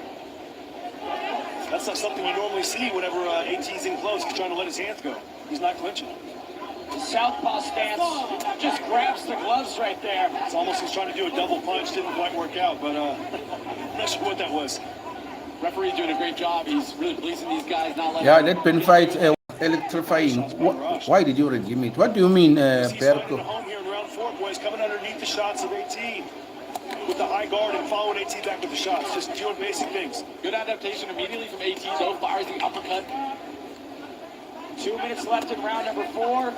Goyat finding answers to the AT questions is kind of AT's stiff, trying in my to pose. opinion. I think he lifted a lot of weight. These guys continue And to Niraj challenge is each kind other of agile. as this fight If he can use that to his advantage, he can win this fight. Mirage is really starting to get to the body, AT, which is something I didn't anticipate as AT. Yeah, the fight is good, but it's not as electrifying as the previous one. But Niraj had some success here in round 4. He's scoring a lot of punches. It doesn't seem like there's a lot of impact. AT's walking through the shots, but that doesn't matter. Points are points. Still getting down there, and he's finding a home for that right hand of the body. And AT has yet to really crack Niraj Goyat and hurt him with anything, Riley. Neither of these fighters have really hurt each other. Good exchange here, in tight. That was good. Goyat resets to the center, continues to head downstairs. Body shot. You see Niraj You have loads of. to get down to that body with the right hand, though, and that could be the game changer. He's a marauder. AT calling for the left You hook have to loads deliver. of views now since the start of your life. Niraj has really found a home. There's only 32 of you all, guys. There's only 32 of you all. Maybe with the final fight, there's probably going to be more people. But obviously, I think there's more people actually streaming these fights. Probably other people are watching from there. Frustrating the footwork of Niraj. I don't see any running, guys. He's not running. Yeah. Nice right hand by AT. And some other people are proper streamers. So I'm a newbie, an amateur. Kind of shrugged it off. There was only 2 at the start. Yeah, there was you. Ooh, that's good. Niraj might be a little bit hurt. Leg's not totally there. Goyat resets to the center. 18 dancing, showing him some moves. I don't know what AT's technique was here, but I don't know. Oh! That was stupid. Niraj Goyat clearly angry, Riley. Yeah, AT's trying to get into his head now. He's trying to bait him into something, trying to bait him into a war. Since he put 2 to 3 years on boxing camp and That's obviously a forget. good strategy, but it almost cost We appreciate your streaming. Thank you. AT's rented a 2-bet 2 to 3 years on a boxing camp and forget. You want to see me fight, bro? Here's a couple replays from this one. AJ, take a look. You see the outside shot. Oh, that was good. And then Niraj coming back But what he did afterwards was stupid. Good combination punching in the last round. Good right hand from AT. They both kind of traded right hands. AT got Berko, where are you from? Are you from South Africa? Niraj kind of settling and getting the feet under. And lands a nice left hook. Kind of caught AT while he's coming in. I like what Niraj is doing offensively, but I don't like this from AT, right? The showmanship leading to some inopportune moments, losing focus. Netherlands, oh. And energy leads to you getting clipped. This was a mistake at the end of the round there, Ben. He shouldn't have done that and gave Niraj to maybe take a round that was very close. You see AT coming. Okay, I appreciate the love from Netherlands. I appreciate the love from Netherlands. AT on the Yeah, and I thank you guys for actually tuning up and actually. What the fuck are these guys doing? You see AT kind of there leaning back and Niraj coming forward. He's not having it. Big right from Niraj Goyat. Riley, you got This guy's Duplessis is my South African homie. Yeah, he's a good one, that one. He's a good one, that one. I'm not going to fight. I'm not going to overcommit. He's a good one. Triskas, he's a good one. Niraj said, look, I'm not going to take this, this unwritten rule, this unwritten promise that we're just going to hold each other. I'm going to pull my hands back and I'm going to land the shots. And that's what he did. Landed a nice left uppercut, right hook, or a straight right hand on AT. AT's got to be careful there. with how much talking these guys are doing to each other. I wish we would have stuck a mic on both of them. Shot looked good to me. Didn't look like a bad shot. AT didn't mind it either. Nice right from AT. Goyat responds. AT's got to make sure to not let this fight run away from him right now. It's starting to slip away round by round. They're close rounds, but they're going in the direction of... Yeah, they're chasing each other, bro. But there's only one round left, so one of them need to decide the match, because I think for now it's kind of 50-50, so one of them need to decide the match. What do you have the score so far, you think? I think it could be very easily 2-2. It could be 3-1. Niraj, it could be 2-2. Nice right hand by AT. So either way, both fighters need to win this last round. I have been vocalizing for quite some time to get Niraj Goyat inside Misfits, and he is rising to the occasion here against the King of Kings, Anthony Taylor. Good combination punching there from Niraj. Yeah, I do watch UFC, bro. I do. And AT needs to, walk him in good pound, good left hook. Slaps him with the left. AT needs to land some good shots here at the end of the round and put an exclamation mark on this if he wants to win this round. Kind of missing the right hand. A lot of good head movement from Niraj. I love Adesanya, before you even ask me, we both love anime. Give us some prediction for 3-4 card. 3-4 card. I haven't checked it, bro. I haven't checked it. I'll check it out, and then when will I check it out? Maybe you can give us who's fighting there. Just type here who's fighting on that card. 30 seconds left in round number 5. Niraj now in the corner. AT has his opportunity. AT was telling him no power. PDP, Black Fight, Justin Kiev, Sean O'Malley, Song Yang Dong. Last 10 seconds of the round, guys. After like one more. I wouldn't be hoping for the judges to be on my Derek side. Louis fight all the Cortez across. A close fight, but I think if you look at the scorecards, it could be 3-2 Barrage so far, Niraj so far, and Robert coming in the final round. 3 minutes. I think these are tight fights, bro. These are tight fights. When will the chase fight start? I'm not sure what time it will start, bro, but yeah, we are getting closer. We are getting closer. Bergo, you are putting me on the spotlight now, because if I can actually make predictions here, it will not be fair, because it will be by favoritism. Let me watch them. Okay, let me analyze them. Give me a day to actually analyze them, and then give my opinions on them. After this, Tony Ferguson then comes Chase. Okay, Bergo know how the cards play, so it's a second fight after this one. Indian guys just hanging him and hugging him and hugging. I'm on play. Cool, bro. Yeah. I'll need a day to actually check the card and actually profile each fighter, and then come back with my predictions. Good shots from Niraj. You see he's not just coming with one. 2 shots, and they were both pretty close to landing, Ben. You see the temperament, you see the range. Good head movement. Warren Spencer and Tony. Spencer is my guy, bro. Spencer is my guy. So, yeah, Spencer is my guy. That's exactly what he needs more of. He needs to get that big right hand to sit Niraj down, make a statement here. Good straight shot by AT right there. Needs more of that. There's a difference in the impact. When AT lands, he's snapping the head back every once in a while, whereas Niraj really hasn't had that impact on AT. But that's not enough to win a fight. You need those scoring shots. Good uppercut by AT, just barely missed. Almost. Tony got this. Yeah, it's been impressive. It's been impressive. Though he's kind of stiff. I think Niraj is kind of agile than AT, but he doesn't use that to his advantage. So probably they didn't actually really check how he fights. I think if they actually came up with a game plan, they would have won this fight. Good combination punch from Niraj. I really like what he's doing down the stretch here. 2 more fights and Tate in the ring. No, 1 more fight. Yeah, 1 more fight. Did you see Jake versus AJ? Yes, I did. They broke his jaw. They broke his jaw. I think for a broken jaw, he make some money there, Jake Paul. But he was got to actually go into the ring with AJ. So I was very impressed for that. But yeah, and for him to actually stand for 6 rounds, to actually be in the ring for 6 rounds with AJ, that was very impressive. Leave the fact that he was hacking most of the time. He had no other choice. He needed to survive. We're talking about Anthony Joshua, a pro boxer. So 6 rounds, I think he was very impressive.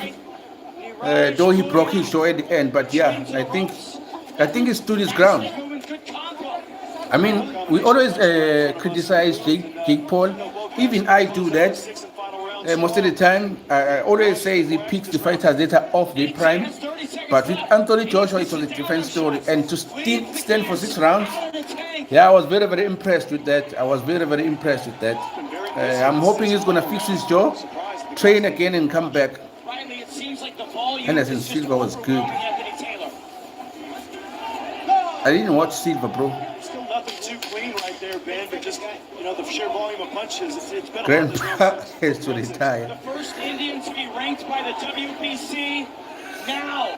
going the distance against Anthony Taylor in his Misfits debut. Both guys raising their arms. We head to the scoreboard. Both guys feel, they did enough to win the fight.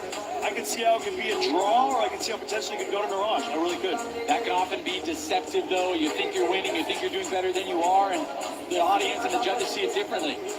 Either way, one thing is for sure, an excellent fight. Both guys brought some great strategies, good game plan. He knocked him out without touching his food. Totally destroyed all of the narratives. 50 years old, still boxing. My man looks. And I think that was mostly game mindset, game plan, and stuff like Looks that. It wasn't for really CTE. true that AT has any sort of these beliefs, of course. No, it's gonna be a fight. Then Tate afterwards, I think. Manifest itself a bit more in the fight, and it did. Mirage stayed composed. He 50 years boxed to the old. best of his ability, and it just came. I didn't see that fight. I really didn't see that fight. AT was trying to bring it out of him. He was trying to bait him into a gunfight when instead it was a boxing match, and Mirage stayed composed. Good professional. 20 fight next. attitude from Mirage. Okay.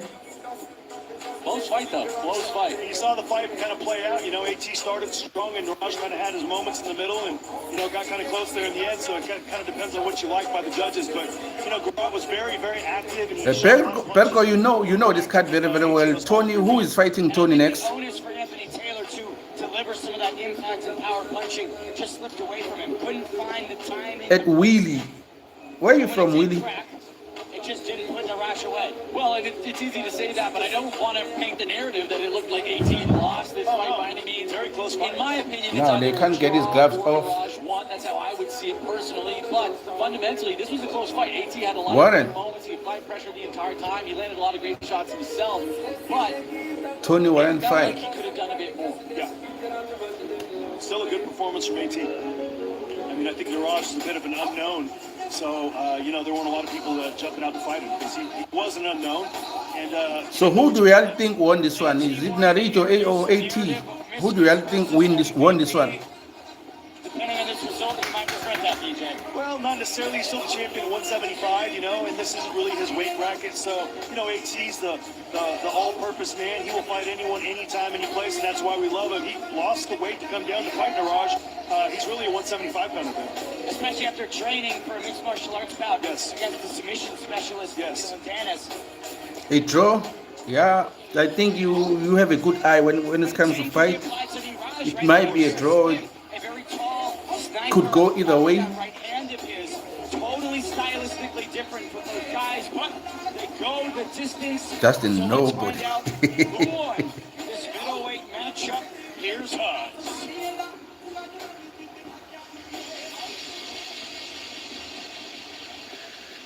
3-3. I'm gonna say it's Ladies and gentlemen, 3-3. after 6 rounds of boxing, we go to the judges' scorecards. Judge Gary Kitanoski scores the bout 59 to 55. Judge Mike Hale scores the bout 58 to 56. Judge Tyron Don scores the bout 60 to 54. And your winner by unanimous decision, Mirage the Gold Goyat! You can't spell Goyat without goat, but you're including a Y, and the Y's there to ask why. Did anyone doubt whether or not Niraj? Yeah, it could have gone either way, but do y'all agree with the result? Keeping up with the pressure and the power of Anthony Pretty Boy Taylor. It was close, but dealing with the mind games effectively, rigged? and snatching Not victory deserved? in his Misfits debut, BJ. Yeah, he looked good. No way. He fought a hell of a fight, but with that being said, it's still a close fight. The 60-50 I thought it was gonna be a draw instead. So But, it was a very close fight. yeah, but maybe they were watching a different fight than what you heard. Absolutely not that fixed thing I ever seen. Since March of 2023, here's a look at the profile replay brought to you by IPO Chini. AT came out storming with power that we know from him, but Niraj Goyat handled himself. AT won the first round. Let's check the second round. Throughout the entire fight, especially in the phone booth, not afraid to open up at that range where most would say Anthony Taylor is most dangerous.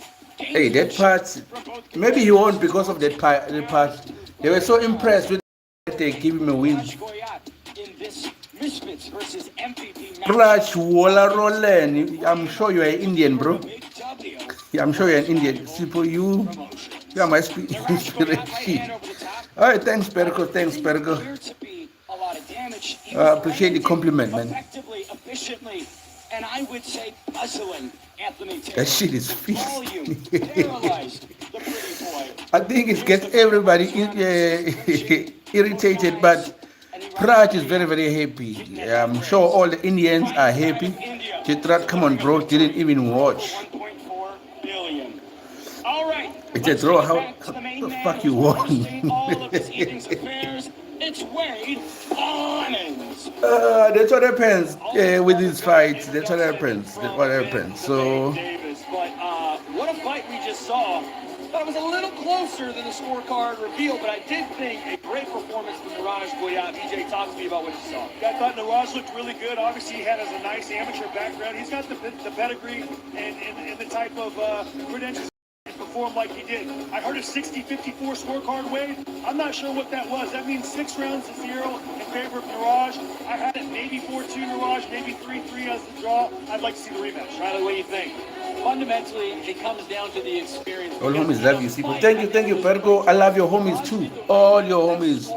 Send a shout out to them from me, bro. That matters. The pitter patter to the body, those are all scoring shots. And that's where I think the differentiator was. Niraj knew how to play to the judges. He knew how to make sure to score the points, to make sure he establishes the win, whereas AT was there for a fight. Yeah, the volume added up and it equaled a victory for Niraj Goyat. Big win for him. Can't wait to see what he does. Rigged. Yeah, this fight made everybody mad because we were watching it, and I think most of us weren't expecting the result. So, yeah, but it's what they think. The entire family of the Vargases, but Amato. Can't wait for the Tate fight. I want to know what you guys think about this fight week. It's gotten very, very personal, BJ. Yes, and you know what? Dean's went to some areas. Your local boy, what's good, your local boy? You go there or not, but whatever he No is, way, that pissed me off. Yeah. I think most of us are not happy with that. Okay, but congratulations to the winner then, because they say he wins. Jr., Emiliano, and Amato. Amato's got the entire family on his back tonight, and he says he's going to go out there and get it done. So the bad fight. Ben Williams was much better. Yeah, that one was electrifying. Ben was so very, very impressive. Even his opponent, I think they gave us a good show. It was very, very entertaining and a thrilling fight. And this one was a little bit slow. I think 80 was a little bit stiff. Agility was on Niraj's side, but I expected a draw. I don't think Niraj did much to actually deserve a win on that one. But also, same goes to 80. So the bad fight, Ben Williams was much better. Yes, good. Niraj's movements and jabs were insane. Worth the money, was it? We're about to find out because we're having a good time, all of us here. So it's worth the money because all of us are enjoying this fight. Who do you think is going to win on the next card? What the hell that guy is doing? Others are born in moments. Niraj done shit. There was a rigged fight, absolutely trash performance by both of them. It should have been a draw. Yo!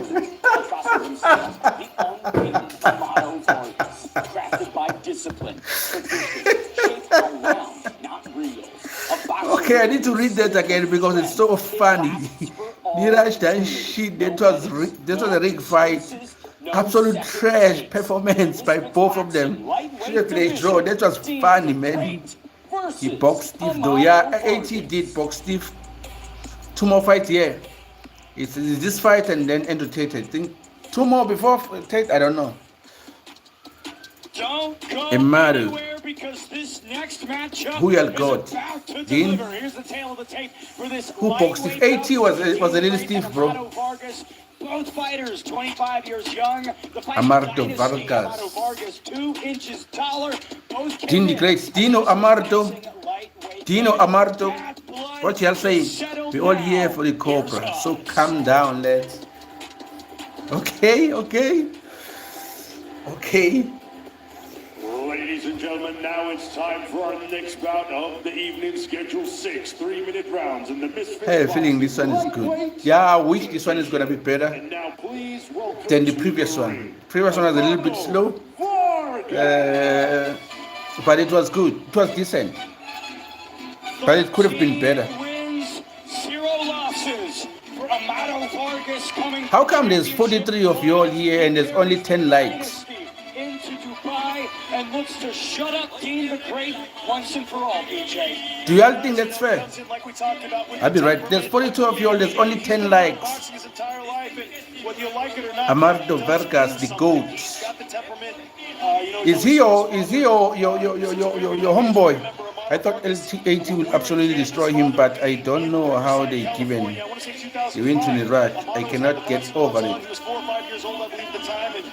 Yeah, I think the fight as well wasn't that impressive. Has led to this showdown. Here he is, the unbeaten Amado Vargas. Epic, thank you for the love, bro. Thank you for the love. Oh yeah, okay.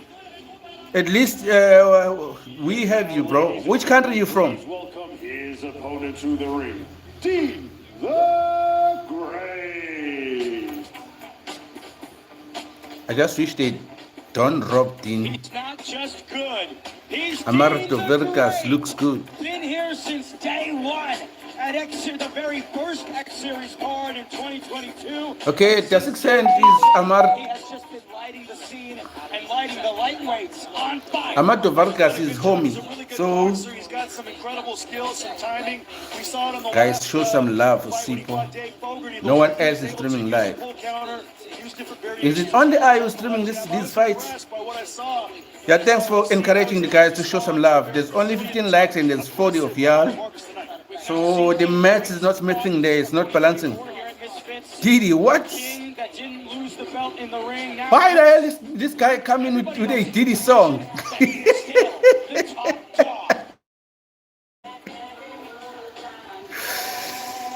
Epic, I remember it from Lisa, but it was for this accent.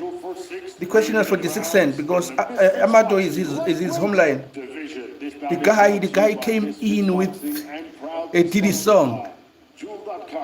Prime Hydration, IPO Genie, and Polymarket. I wonder if you watch the thing that 50 Cent produced.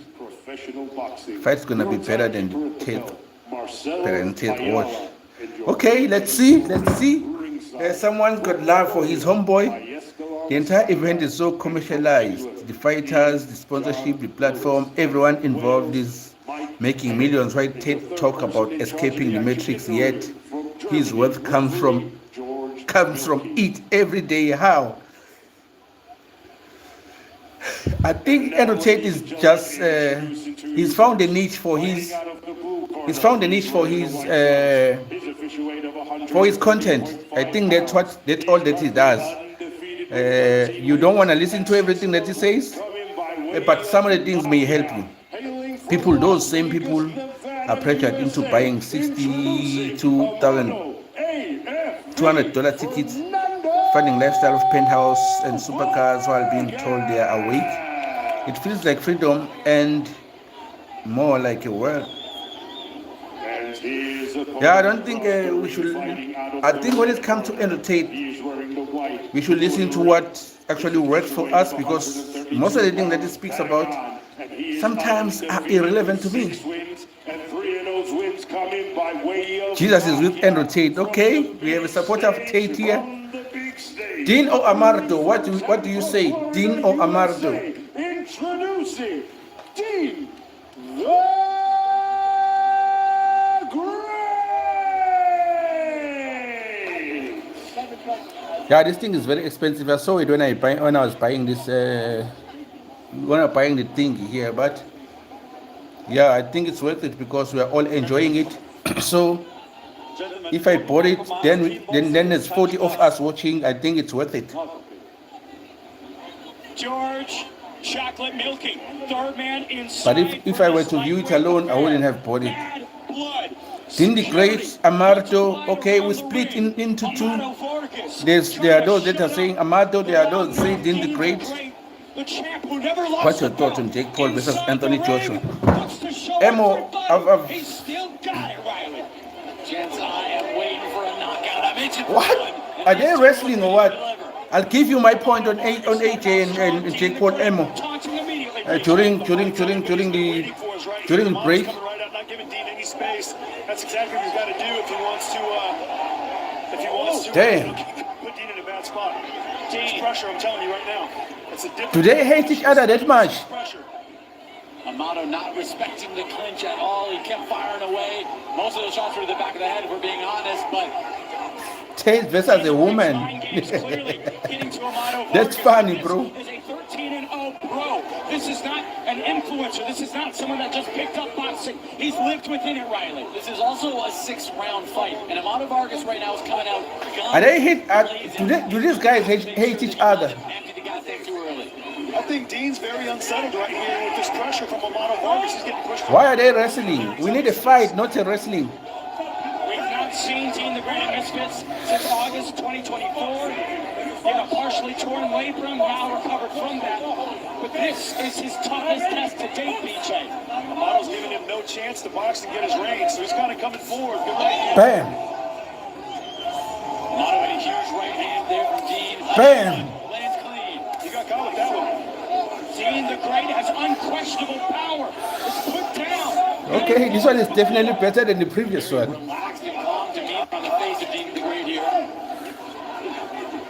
Dean has masterminded this entire week. He has taken shots at Amato. Amato's brother, father, mother, everybody. Good body shot from Amato right there. Amato's got to be careful not to walk straight in. You know, Dean can time him with those shots coming in, but once he gets close, Amato's the much stronger guy. So Dean can time him with those shots when he's walking in. Good jab from the body.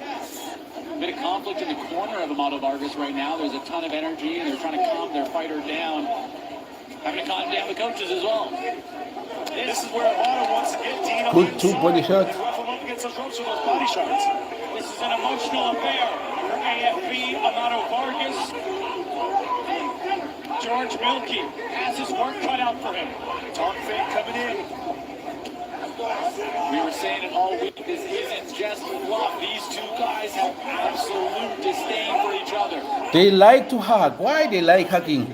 We need to see the fight. Dean a little bit here in the first round. Dean's landing some nice shots while Amato's coming in. No He's talking. going to continue to be active right there at that range. There's a clear size difference as well, though. But it's entertaining though. Notably the bigger fighter here.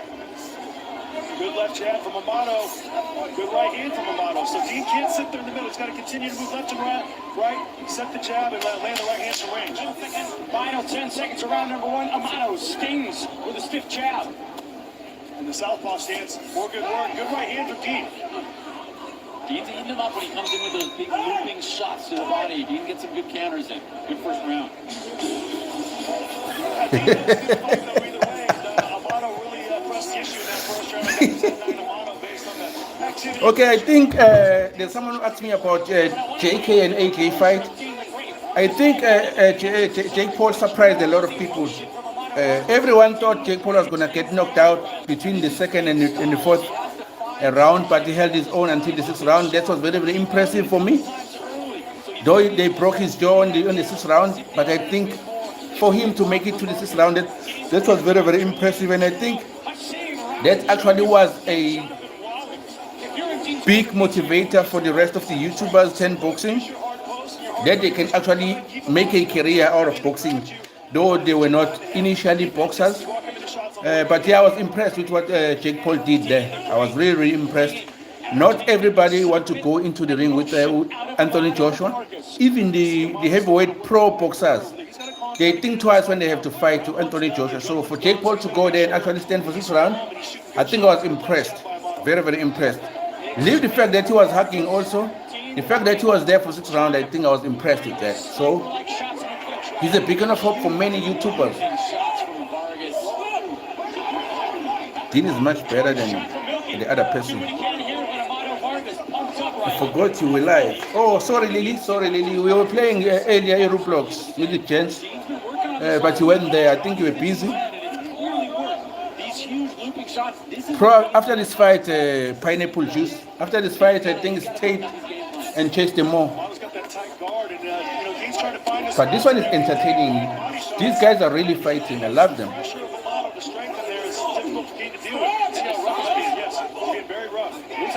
after the next. There's still another fight after this one. Oh.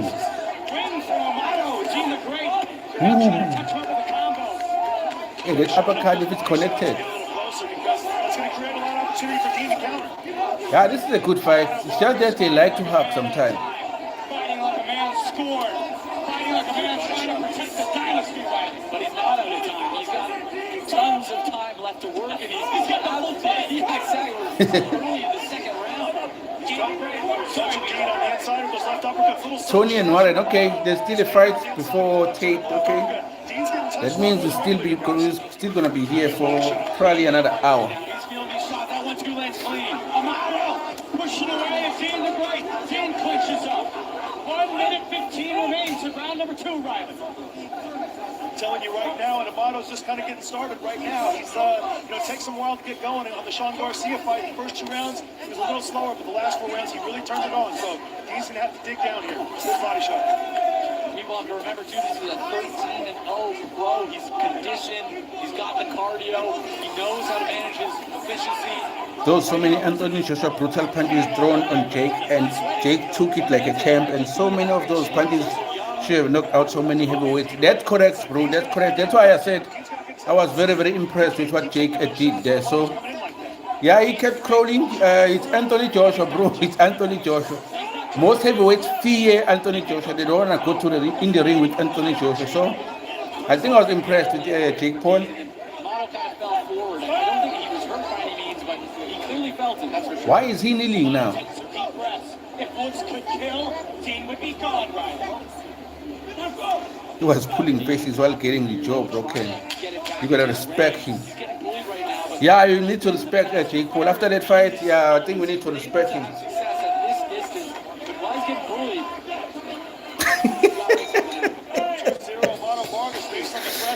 Oh, see, that is funny, bro. Jake got a real taste of pride from Anthony. George Chapman Milky is only separating them. It's not like he's threatening to take points. Amato Vargas hasn't really been punished or threatened right now, as he shouldn't be. I mean, yeah, but yeah. I think after that fight, I respected Jake Paul. I did respect him after that fight. double left hook going down low. Yeah, he has balls. He's gutsy. So I respect that. Relentless pressure from Amato Vargas, but as you can see there, that's that clean right hand that Dean is able to sneak in between the shots. So nobody can last that long. And Jake got dropped 3 times, and he got up all 3 times. And if the knuckles punch hit to somebody else, they will be out cold. But Jake was conscious. Yeah, he was very, very strong. I think he was very, very strong. That's why I was impressed with him. He was on Disney while AJ was on Olympic gold medalist. And that's a 6th round, got to respect it. Yeah, you're right, Kaden. You're right, bro. Jake was running in the first 4 rounds. If he didn't run, he would have got KO'd in the 2nd round. Yeah, that might be good, Max. You might be right about that. What's going on there? You might be right about that, but boxing is a game of strategy. I think you need to win a mental battle first before you win the fight. He tried his mental battles, but it didn't work. Did he get KO'd though? Is it a knockdown or what happened? I'm busy reading. I'm reading y'all's comments now. I'm not watching the fight.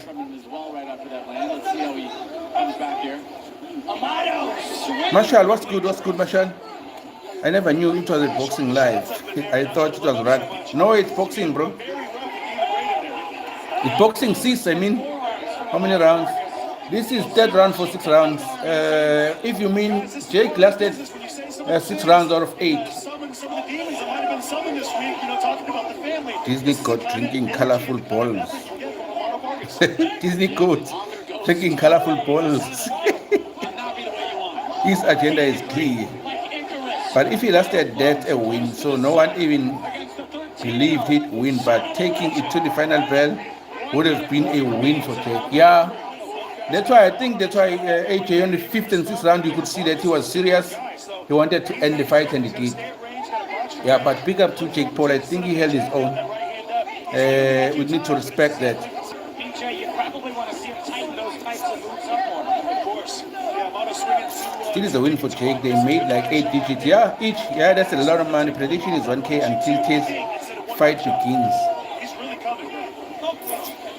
1K until Tate fight begins. Dean the Great, no longer taunting, now feeling the adversity. 100M they got paid for that. Yeah. It was huge money that they made there.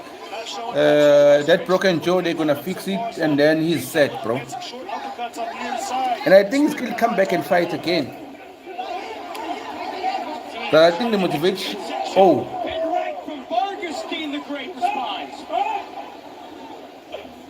Relentless pressure from Vargas coming near to the end of the third round, and he's not slowing down. Jake was winning in the scoreboard by 3-2. For real, bro. He's got to be careful not to wrestle, squat down, get your center of gravity, and get out of there. This is what Dean the Great summoned. This is what he caused by pushing this fight to Yeah, I wasn't focusing on the fight now. I've been busy watching, been busy reading reading comments. Amato seems unfazed by the shots of Dean. When Dean is relying so heavily on that one big shot, that one shot that 63 of your 21 likes. What is that? What is that? What is that? Amato is showing to be very durable right now. That's unfair. 66 of your 21 likes. What is that? 1, 2, 3, 4. 1, 3, 4. Jake won. And you mean the second and the fifth was Joshua? And then he got knocked out for the on the sixth. I think the Tony Ferguson fight is next, then the main card. He wasn't winning on the card. He had won 10-9 in the first round. Rest went to AJ. Yeah, press that like, press that like, press that like, press that like, press that like, press that like. There's no way that there's gonna be 62 of you and only 22 likes. That's not mathematically fair. Who's winning this chat? So far, I'm at work.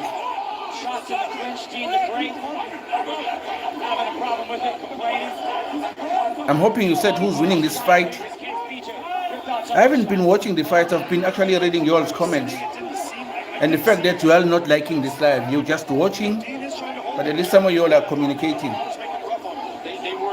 I really haven't watched this fight, so I don't really know what's going on. No, bro, he was winning round 1, 3, 4 clearly because he was dodging Joshua's punches and running, hitting and running.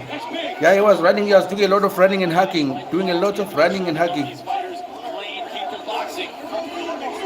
But I think he had to survive that long. I think that was smart for him because if he wanted to actually go toe-to-toe with boxer, with AJ, he would have got knocked out on the first round. So for him to actually endorse that strategy, I think it was smart. Yeah, kudos to his team for actually coming up with that strategy. It really saved him from the embarrassment. Dean is such a tactician. He's a sniper in those spots. Is Dean winning? He's all over him, smothering him, starting with these huge I don't know, bro. I'm not watching the fight now. I'm watching y'all's comments. If you really think he won 3 and 4, you don't know boxing. That's Caden. Caden, welcome back, Caden. Jake was hitting one and with combination, then run and hug Joshua, letting. Okay, let me focus on the fight. Rank doesn't win me. But it's nice chatting with you also.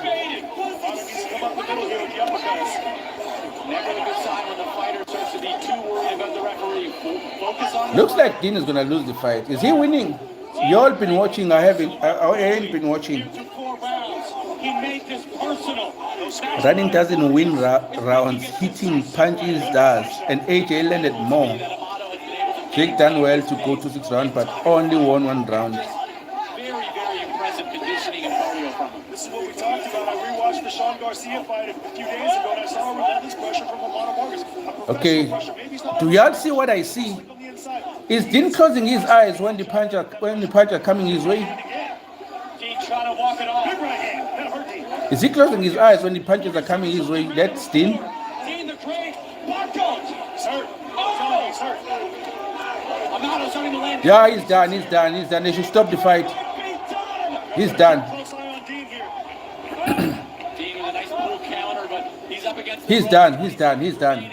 Showing fatigue. Dean looks battered. Dean looks done. Amato Vargas looks dangerous, Riley. Relentless pressure.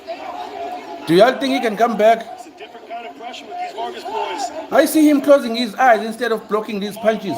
Dean, Wants to close the show for his father, brother, mother, and himself. let's check on the highlights. I think he was closing his eyes instead of blocking punches. For anyone that's missing it, the energy in the corner of Vargas is infectious. Every time he comes and sits down, he gets blasted with the renewed energy. And he comes back here. Jake was saying AJ is a class jaw. Who had his jaw broken in 2 places? Hey Max, who's done? Okay, there's something that I noticed within this fight. He was closing his eyes. Dean was closing his eyes. You check that? That's not necessarily legal. I said, when you're in a clinch, you cannot turn your head like that. So it depends on the referee's discretion. He's closing his eyes and turning away. He's not blocking these punches. The last time might be now for Dean the Great, the former top dog, trying to prove that the division hasn't passed him by, but life moves on. I got a 4 rounds to 0 right now at this point. You can say that Jake lost round, but absolutely won 1 and 4. Mexican power. In this round 4 to make this turn this fight around. AFB searching for the TKO, storming forward on a Dean the Great. Incredible body shots by Amato. Just that pressure. Look at the head position where he's underneath the chin and Dean. And that Glass jaw, Jake doesn't have that, bro. He was not called out. He was standing in the end of the day. when he's done with the shots. Dean's got to get his head off the center. Good right hand from Dean. Okay, it looks like he's coming back, Dean. I thought he was done. Walking straight through, showing the size and durability. Yeah, he's rejuvenated. That little break, actually, I think he caught some breath. Now he's bringing in a fight. That led to his X-Series 1 shot in 2022. Now 3 years removed, he has to find that dark place once again. Dean just has no answer defensively for that left hook to the body and lands again clean, loading, not even then a 1-2 following it. Big shots here. And again, Dean's trying to walk it off. And the straight shots are the ones that are going to be successful here. The body shots, Dean's been hurt by those, but the straight shots by Amato are the ones that can touch Dean, his head staying right in the middle. The pop that Dean relies on so much to find the shots in between is starting to fade. The fatigue is wearing down, likely due to those huge body shots that have just been draining the gas tank. Talk about the motor on Amato Vargas. Kid's got diesel running through the veins right. He really is a 6.7 liter cone. Dean down, calling it a slip. The feed check, the body language leads Was that a knockdown? He's got a lot left now, guys. Amato's really taking the wind out of his sails with the body shots, with the hard straight shots. Beautiful. You see Amato he's just getting started, guys. I'm telling you, he's not even really in second gear yet. This is how he fights. There is steam coming. I think Dean need to knock this guy out if he wants to win this fight. If he cannot knock Amato down, I don't see him winning this fight. 1 minute left in this round and a whole other round after it. He's breaking him down and running away with this fight. Punishing Dean here, guys, against the ropes. Dean's got to figure out a way to do something to offset Amato. I mean, he can't get out of the way. Stiff jab, right hand portion of the Toxic is mad. You're not even liking the stream, Toxic, but you're telling me to shut up. wearing an absolute beating right now, and he's still in there. Dean still trying to come forward. Popping shots to snap crackle. Not there. 25 seconds left in round 5. Nothing on the punches of Dean anymore, guys. The body attack from Amato. Good right hand from Dean. Good shot. More body shots. Left from Dean. Amato eats it like Dubai chocolate. Amato just walking straight through that. That was the biggest shot of the night for Dean. Not affected any way, shape, or form. Dean's trying to taunt. Does land a right. Beautiful combo from Dean the Great to close out the fifth. But my goodness, Riley, odds are stacked against the former champ. I mean, that shot actually might have hurt Amato a little bit. I think he only has that one gear, though. Just keep coming forward. Yeah, if it did, I couldn't really tell. Amato did so much work in the beginning of the round. relevant, son. More relevant. Again, it's 5-0, but look at the left body shot, a little low. Dean caught him with a nice left hook. He timed that very nice. And, you know, it's not a big surprise. Amato gets wide with those shots, so there is opportunities for Dean to counter within those shots of Amato. He just hasn't found the range to be able to do it. Like the Terminator, each shot's bullets, fierce, and then he absorbs them. AFB Amato Vargas showing up big in the Misfits debut right. Brilliant performance so far, but the fight's not over. One more round. Can he get the job done? Dean the Great only needs one to be excellent, but tonight here in Dubai, it seems like the firepower belongs to AFB. Sixth and final round. Big right hand. Too late. Toxic, I will if you shut up and let us watch. I can't hear the fight. That's unfortunate, Toxic. You won't get that, bro. Sorry. You will not get that.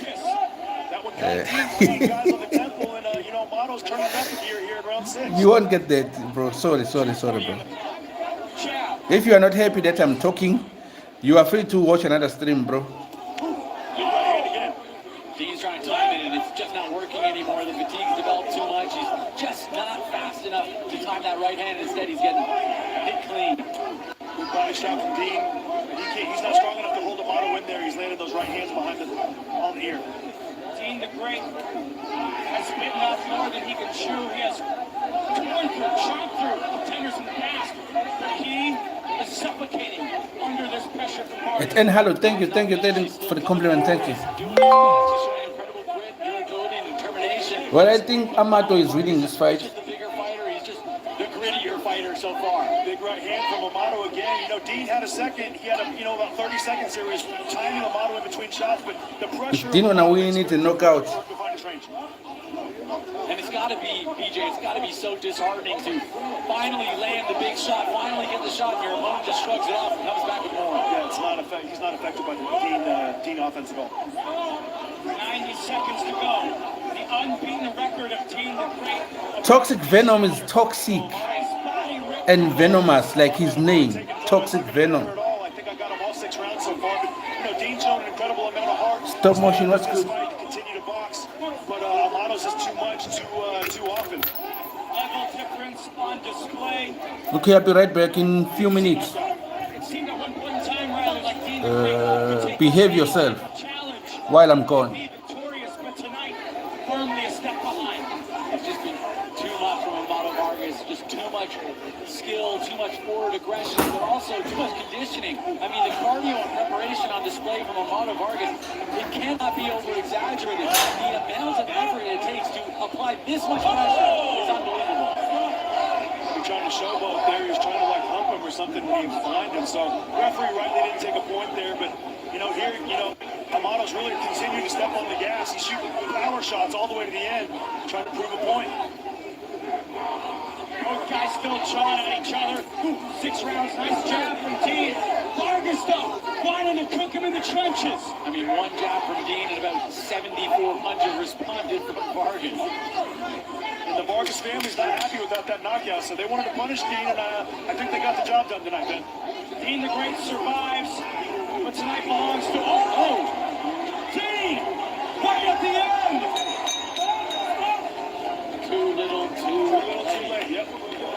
What a performance from Amato Vargas. The cardio machine never wilted, never stopped. An amazing effort to shut up Dean the Great. Dean's corner looking at their fighter. Frankly, I think they're going to be disappointed with the result, but in my opinion, still a brilliant performance from Dean. That was a Terminator in front of him. He did everything he could, but frankly, he was outgunned tonight. Good survival, BJ. Tonight was really Amato leading, dictating, and finalizing every single sequence. Yeah, I'm not going to say brilliant by any means. He was a top performance. He was game, and he continued to fight all the way until the very end. And for that, I give him credit. We've never seen Dean in a situation where he's getting beaten every round and continues to come back and answer shots. He had a nice little, 20, 30 seconds there at the end of round 6, but too little, too late. Amato, I think I had him all 6 rounds, maybe 5-1 if you're being very generous, but I think Amato did more than enough, fought well, and I'm not sure what Dean's corner's telling him about And all of the words that Dean the Great said this week, all of the trash talk, making this so personal. What do you think could be going through Team the Great's mind right now? I don't know. I'm not sure what he's thinking, but I think he knows. Okay, I'm back. Have they announced who won the fight? From this performance and move on. He's still a young man. He's still got a lot of ability and a lot of Yeah, potential. Jokes Venom got cracking Jokes leg. Level differential. Team the Great stayed tough.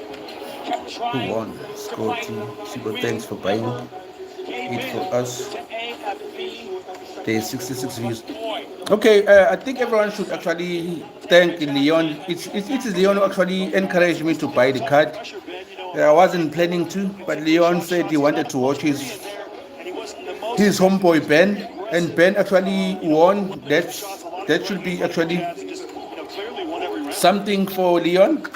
So everyone, for this stream, everyone owes it to Leon. So Leon, actually, you made this possible. I think you should be proud, bro. Everyone here owes you at least a thank you, because you're the one who said I must buy this card. Pineapple. Okay, good pineapple. Well, that's something that that's a genetic thing. Fernando was very similar. He would overwhelm guys, attack him, body head, get him out of there. That's very similar to how Amato fought tonight. But Fernando was a little sharper, had a more amateur background. Well, let's make it official and send it inside to us. Ladies and gentlemen, after 6 rounds of boxing, we go to the judges' scorecard. Why me? You the ones who said I must buy the card, bro. I wasn't planning to, so yeah, you I think everyone owes you thank you. To 55, and your winner by unanimous decision. But we're happy that Ben won, basically, because he wanted to watch Ben so bad.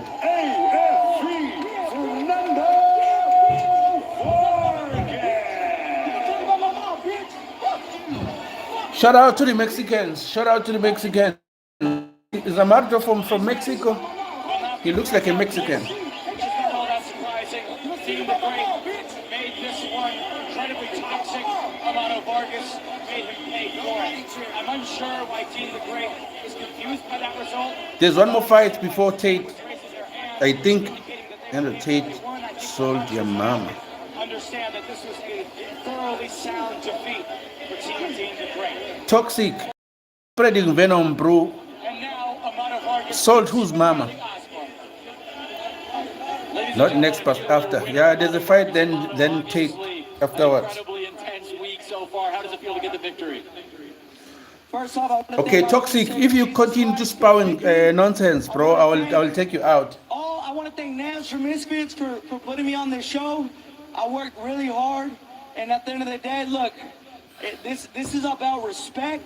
At the end of the day, this kid disrespected me, and I won. I worked hard. I worked my ass off in this show tonight.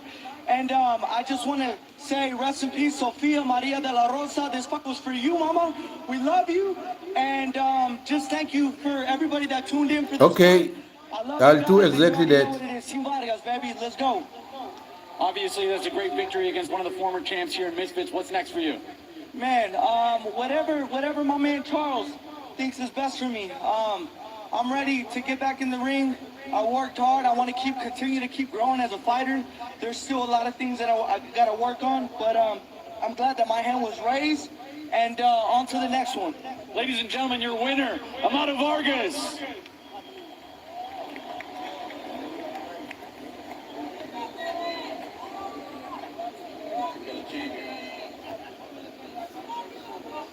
Thank you, bro.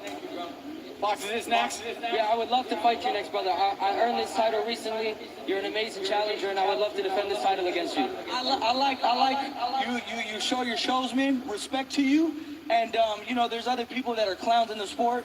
And you're not a clown, bro. I respect you. And, hey, look, man, if my man Charles thinks it's a great fit for me, then we can definitely Yeah, we've tried the other angle, bro. It didn't work. Abe, it's static. We tried the other angle. It didn't work.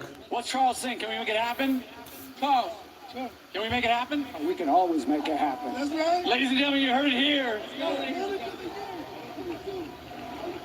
Amato Vargas versus Fox the G. For the lightweight title that could be in the future.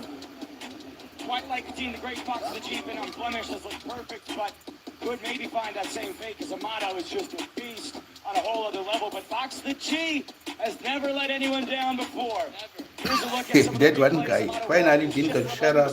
on top of Dean and giving him an inch, sticking him with the straight shots and combination striking to the likes of which we have never seen someone do to Dean the Great. Hey, that comment is fun. Cardio machine as well. Never took a step off the gas. Not a single gear was clicked down.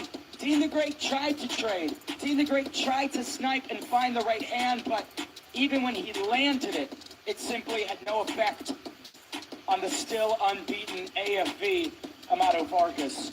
All of the taunting, all of the showmanship, the bravado, slips and dissolves and erodes underneath power. Who do you think is winning next fight? And successful striking like this. Dean quite frustrated with the officiating, but no illegal blows there. Amato Vargas had Dean hurt on the ropes, connecting on shots, nearly had the former champ out of there. But again, to reiterate Dean's toughness, this kid ate so many shots and still tried to stay in this, still tried to find ways to win. And keeping that composure as the fight went on. And in the final moments, connecting. Looks like everybody's betting on Tony to win next one. Shows the grit, the skill, and that willingness and ambition to put himself in the fire to try and burn his opponent. But tonight in Dubai, Dean the Great got torched and loses that undefeated record. Here's that sequence at the end of the 6th round. Dean the Great unloading the gas tank. We tried that. On Amato Vargas. Let me show you what happened. This was not the former champion's evening. He'll have to go back to the drawing board, reinvent himself. But for Amato Vargas, welcome to Misfits Boxing. The dynasty survives and remains unbeaten. What a win for Amato. Let's take it back to the man who is leading the charge, the captain of the ship. It's Wade. Is it not blaring? Wow, what a performance for Amato Vargas. Wow. DJ, go ahead, you're fired up. Tell me about it. I mean, it was just such a fight. Both talked about what they were going to do when they got into the ring, and I just feel like, you know, the temperament of Fernando Vargas. I saw the fight with Sean Garcia. I saw how he attacked him, and I saw the replicates. And in the very first bell, he wasn't the prettiest, he wasn't the sharpest, but he was relentless and he was aggressive, and he was just way too much for Dean the Great tonight. An absolute tank. I was shocked sitting ringside because Dean usually walks you into traps and then delivers. He delivered some punches, but it just had no effect at all, Riley. He was incredible, and BJ was sitting beside me while I was thinking, oh, he's definitely going to tire. There's no way he can keep this up. And BJ went, just watch. And I watched, and he did not slow down. He kept the gas on the entire time. But I really think it was the durability that made the difference because Dean relies on that. In the past, I'm not using a specific camera. It's a cell phone camera, bro. He landed that one shot a couple times, and it had no impact, but an emotional fight. That's why I was vertical, because when you put it this way, it's not bad. So I wanted to show you. We've tried it earlier, it didn't work. Tony Ferguson, Warren Spencer for the Misfits Middleweight Championship. This is going to be an absolute banger of a fight. Jake, walk me through this co-main event. Well, you know, I'm curious to see how much Tony Ferguson Okay, sorry for this as he got movement. He worked on getting his head up that center line, shooting punches and being defensive afterwards. So I want to see how he does. I know he's going to come in with the same mentality, Wade. Attack, kill or be killed, but I want to see if he's improved technically. Riley, 1 point on the fight. I want to know, what do you think about this co-main? Warren has looked more prepared than I've ever seen him. He looks strong. He looks in shape. He looks big. He had to take a huge risk fighting an MMA fight. He came up short, but now he's back in his home. This is where he wants to be, and he's got to put a statement that he owns boxing. Someone needs to make a statement in this co-main event. Well, we've talked about it. Let's hear what the fighters had to think about each other.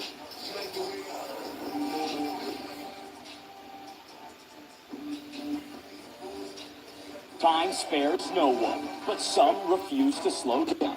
Tony Ferguson didn't rise to become a UFC champion by being careful. He rose through chaos, pressure, and pain. Across him at Misfits Mania stands Warren Spencer, hungry, physical, unwritten. A man who has yet to create his history, but plans to erase El Cucui's. Experience versus momentum. Survival versus ambition. For the Misfit Boxing Middleweight Championship. The challenger, Warren the Mechanic Spencer, versus the champion, Tony El Cucuy Ferguson.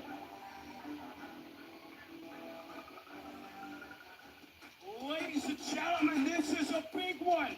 Our co-main event of the evening for the undisputed Misfits Boxing Middleweight World Championship. The interim champ, Tony Ferguson, wants to seal the deal and take the throne against the mechanic, Warren Spencer. 41 years young for El Cucuy, 32 for Spencer. 1 inch in height for Ferguson. Both fighters came in at the middleweight world championship limit to bring the gladiators to the ring. It's us. What's up? Ladies and gentlemen, now it's time for our co-main event of the evening, scheduled 5 3-minute rounds for the vacant. Okay, I think it would have been better if I was sharing my screen. Championship. But I'm not sharing it from my screen, so probably that's why it's what it is. But if actually I was sharing a screen, it would have been better. But I'm using a different device to actually stream it.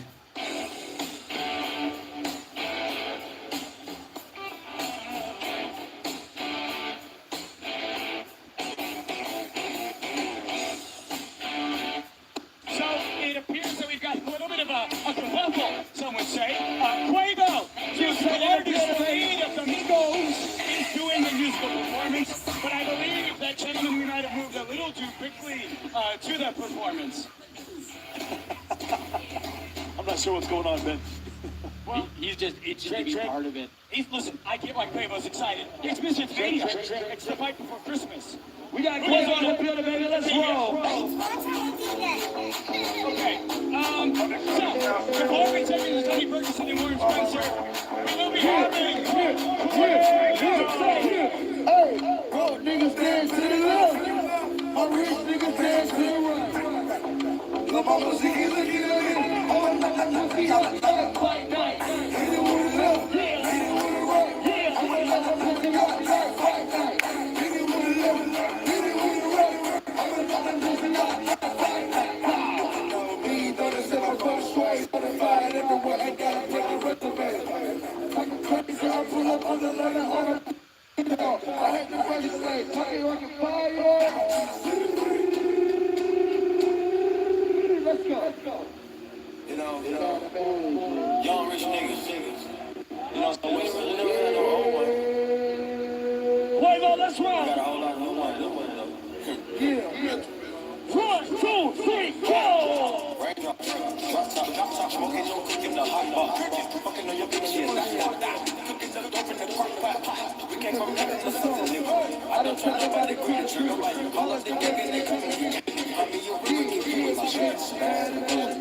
Cooking up the oils. My niggas is sad. We got that. Let's go! Cooking up the oils. My niggas is sad. We got that.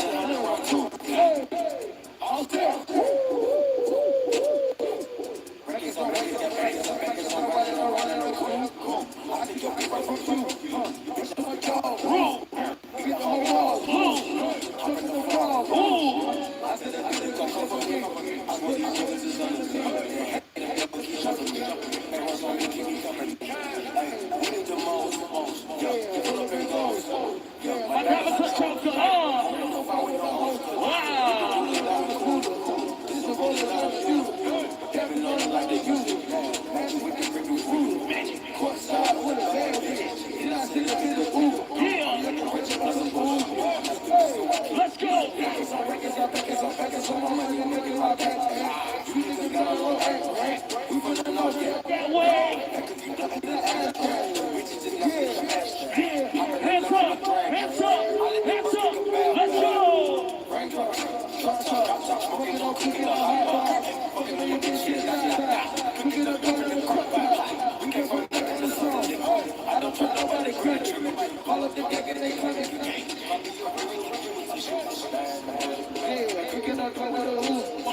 Let's go.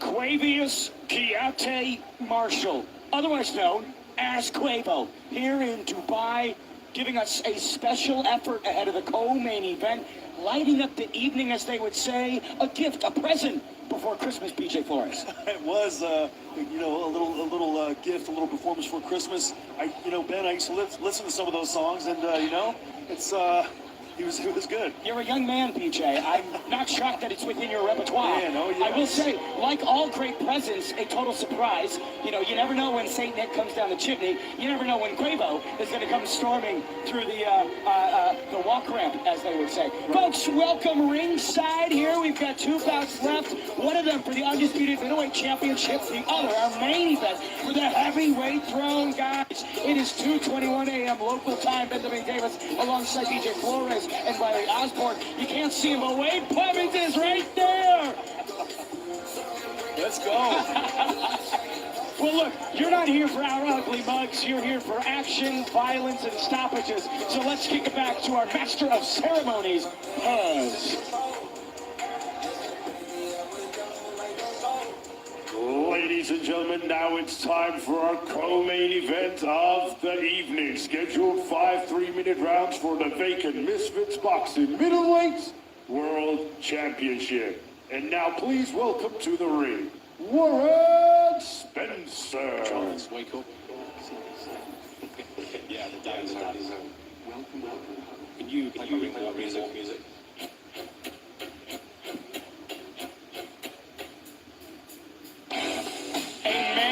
Has dared to do the impossible before.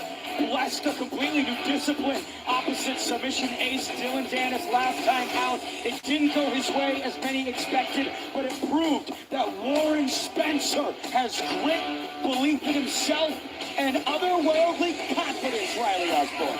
He absolutely believes in himself, but fundamentally, the facts are the facts. He's a boxer, and he's here to box. He's had great success so far in the Misfits scene, taken every challenge that was given to him, and now he faces the biggest challenge of all, Tony Ferguson.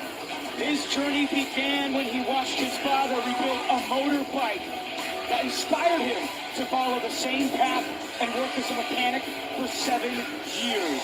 Now that life and chapter firmly closed. Spencer on the precipice of realizing combat sports dreams, always taking the tough tasks, never saying no. Now, with gold in front of him, the mechanic Warren Spencer dares to be great once again.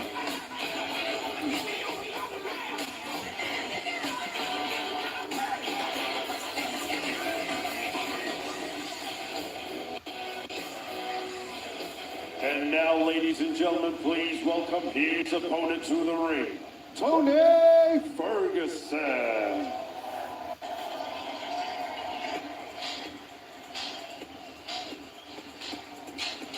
"41 is the new 24. Winning the interim title is one thing, but capturing the undisputed throne officially puts to rest the pains of the past for Tony Ferguson. This is a new chapter, a new Tony, but the same problem for his opponents. El Cacoon translated that passion for violence in the most unexpected way, and while it's true his MMA career ended in tough fashions, it must be mentioned that he is undefeated in boxing, Riley. 1-0 in a brilliant performance against one of our best in Salt Poppy. He came to fight, and he's come to fight again tonight. PJ Flores, Tony Ferguson, turn back the clock to the improbable. 5 3-minute rounds for the vacant Misfits Boxing Middleweight World Championship. This bout is brought to you by Misfits Boxing, proudly sponsored by Jewel.com, Prime Hydration, IPO Genie, and Polymarket. This bout is sanctioned by the World Combat Sports Federation, along with Middle East Professional Boxing. Your timekeeper at the bell, Marco Aurelio. And your 3 judges scoring ringside. From England, Ian John Lewis. From Germany, George Milkey. And from Wales, Mike Hale. And your 3rd man in charge of the action in the ring, referee from Mongolia, by Escalan Sanday.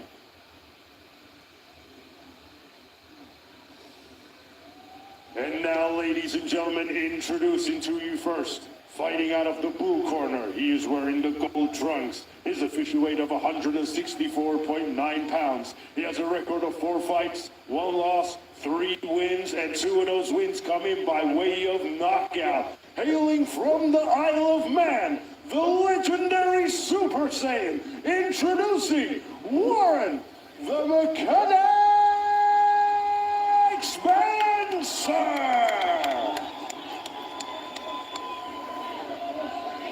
And his opponent across the ring, fighting out of the red corner. He's wearing the white trunks. His official weight of 163.2 pounds. He's currently undefeated with 1 win, and that 1 win came in by way of knockout. Hailing from Orange County, California, USA. Who do you think winning this one? Who got this one? Ferguson!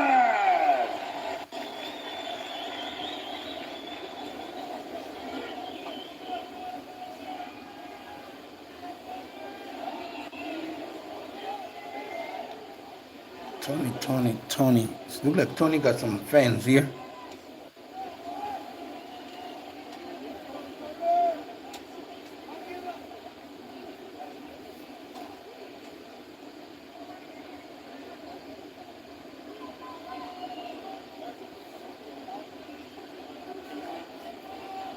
Okay, let's see how Tony do.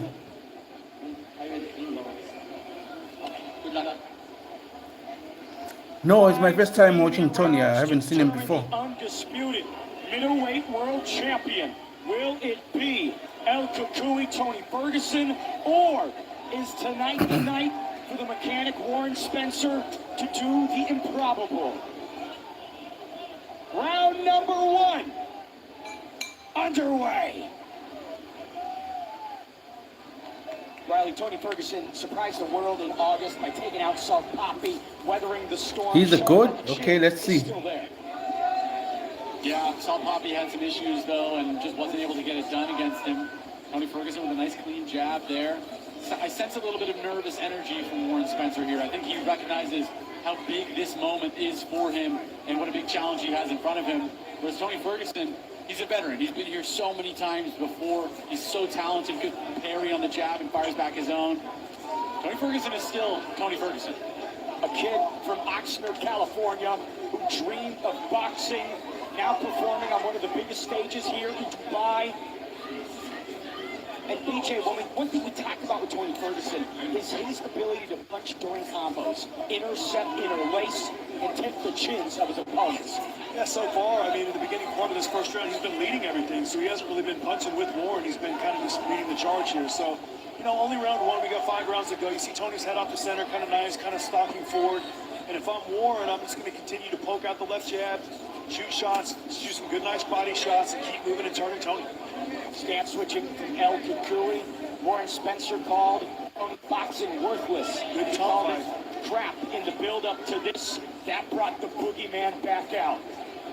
Good taunt, good feint right there by Warren Spencer. Second, a nice short right hand by Tony. Warren kind of came into it. Tony doing a great job of parrying the shots. Nice right hand lands there. Spencer. Set it up with the left jab, Riley. Good shot. Warren's got power. Ask Nick Lamau. But Riley, when you think about it, Salt Poppy, such a high-level, highly touted influencer boxer that we have. What makes Warren Spencer different and dangerous? He's got more explosive power. He can explode better, but right now, this is looking like vintage Tony. Applying pressure well, carrying shots. And as the fight goes on, Tony rises to the occasion. He is not a guy you want to go into deep water with. Warren's boxing good here, though. He's got a high guard. You know, he's caught some good straight shots in the middle. He's got to get his head off the center. He can't just put that high guard up. But I think if he can settle in round 2, this could be a good fight. Final 40 seconds of round number 1. Monsters do not ask for permission. El Cucuy wants to punish the mechanic and stall him out. here at the fight before Christmas. Warren's not getting his head off the center at all, and he's taking a lot of shots down the middle from Tony. He's got to move his head. That's too much. It's a thudding jab from Tony. It is. He's sitting down on the shot. Yep. And he's accurate with it. You see him barely slide back there, Ben, and then poke that jab in there again. Look at his back foot. He's got good range where his back heels up, and he's able to slide in and out. Good technique from Tony. Good left jab from Warren. Tony peppering. Nice head movement from El Kukui. Warren Spencer. Eats a big left right there. Tony's starting to sense something at the end of that second round. He's feeling something that we're not seeing. That was tough end of the first round right there for Warren Spencer. Tony really found his range and landed some good hard right hands. Good pushing jabs are right up the middle left hook. This week has been the story of some fighters taking it maybe too far. Warren Spencer completely discrediting, dismissing Tony Ferguson's abilities. Well, now he's wearing red on the bridge of the nose, Riley. To be frank, though, Tony's also wearing the Cartier glasses. Atlas Power, this is no Minecraft, bro. Tony's here to fight. This is no Minecraft. He's always been here to fight. He's bringing it forward. He's applying pressure. It was a good first round for Tony. A good first round for Warren as well, but near the end there, the tide started to shift, BJ. Yeah, Tony was landing good shots. He was right down the middle. Wasn't anything complicated. And he was kind of creeping forward the whole time he did it, putting that little constant pressure on Warren. I know Warren felt that he was a little disrupted, so got to get his head off the center of this round, guys. Round number 2 in our middleweight World Championship is underway. If I'm Warren Spencer, I'm going to move to my right side a little bit. Right there, I'm going to take that escape route and not walk into the right hand of Tony and look to set up some right hand leads myself. Just the basic things to take that jab away from Tony. Right now it's a jab battle, and Tony is just more educated in it. I think the right hand and the combinations are where Warren is going to be able to have some more success. He's good left jab from Warren. Now you see when Warren shoots his jab, Tony's right hand comes away from his face. That's an opportunity for Warren to set up some other shots. That left hook off the jab, and also the taunt jab, hook right hand. Ferguson had pulling away. Won the Ultimate Fighter Season 13 in 2011. Then captured the UFC Interim Lightweight Championship in 2017. 11-time performance of the night bonus earner in the big show. He's been there, he's done that. He had also one of the longest win streaks in the UFC lightweight division, which is commonly touted as the best division in the organization. Nice parry by Tony. Now you see some of these little small tactics in the sport of boxing. In the sweet science that Tony's starting to pick up. His defense is much sharper in this fight than it was against Saul Poppy. And he's landing punches while he's walking forward. Warren has subscribed to the back foot exclusively here, Riley. I'm not sure being on the bike so much is going to give him the edge. You cannot win a cardio battle against Tony Ferguson. He will win this every single time. This is someone who is known for having amazing cardio in 5-minute rounds. Warren's having some good moments here. He shot a good left jab, right hand. Took a big right hand right there. That hurt him. And then a nice taunt from Tony. I'm going to keep going down with the right hand with that, or down with to the body with the right hand. Good shot right there. El Kukui in this. Put the leash on him. He's walking him down. He is done. The mechanic here in Dubai.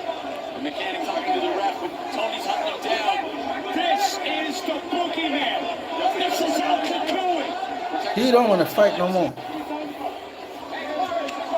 I mean, the clock hasn't stopped, fellas. Got to stay focused. He's losing his focus. We still got 50 seconds left in the second round. There's a lot more fight left. And meanwhile, Tony Ferguson staring daggers, blades, shades, and violence.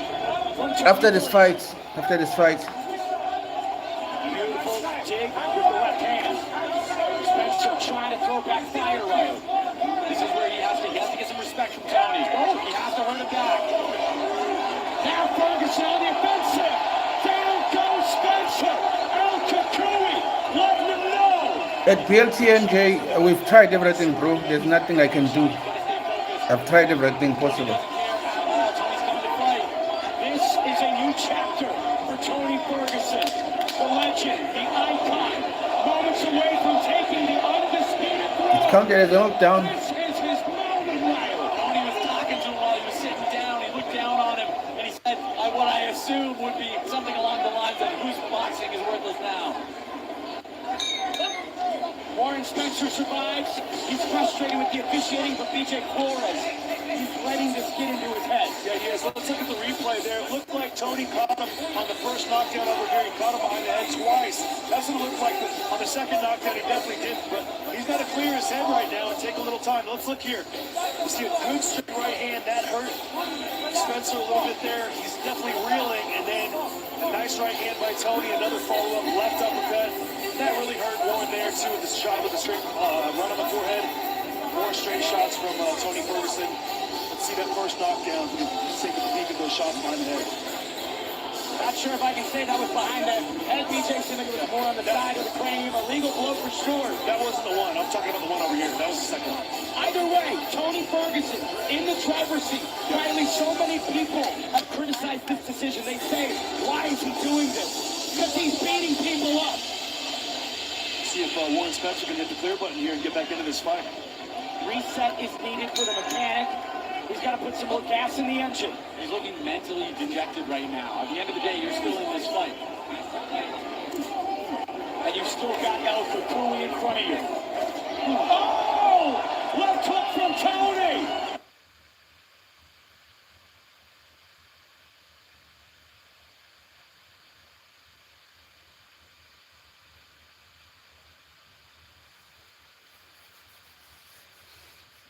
I have no idea what just happened.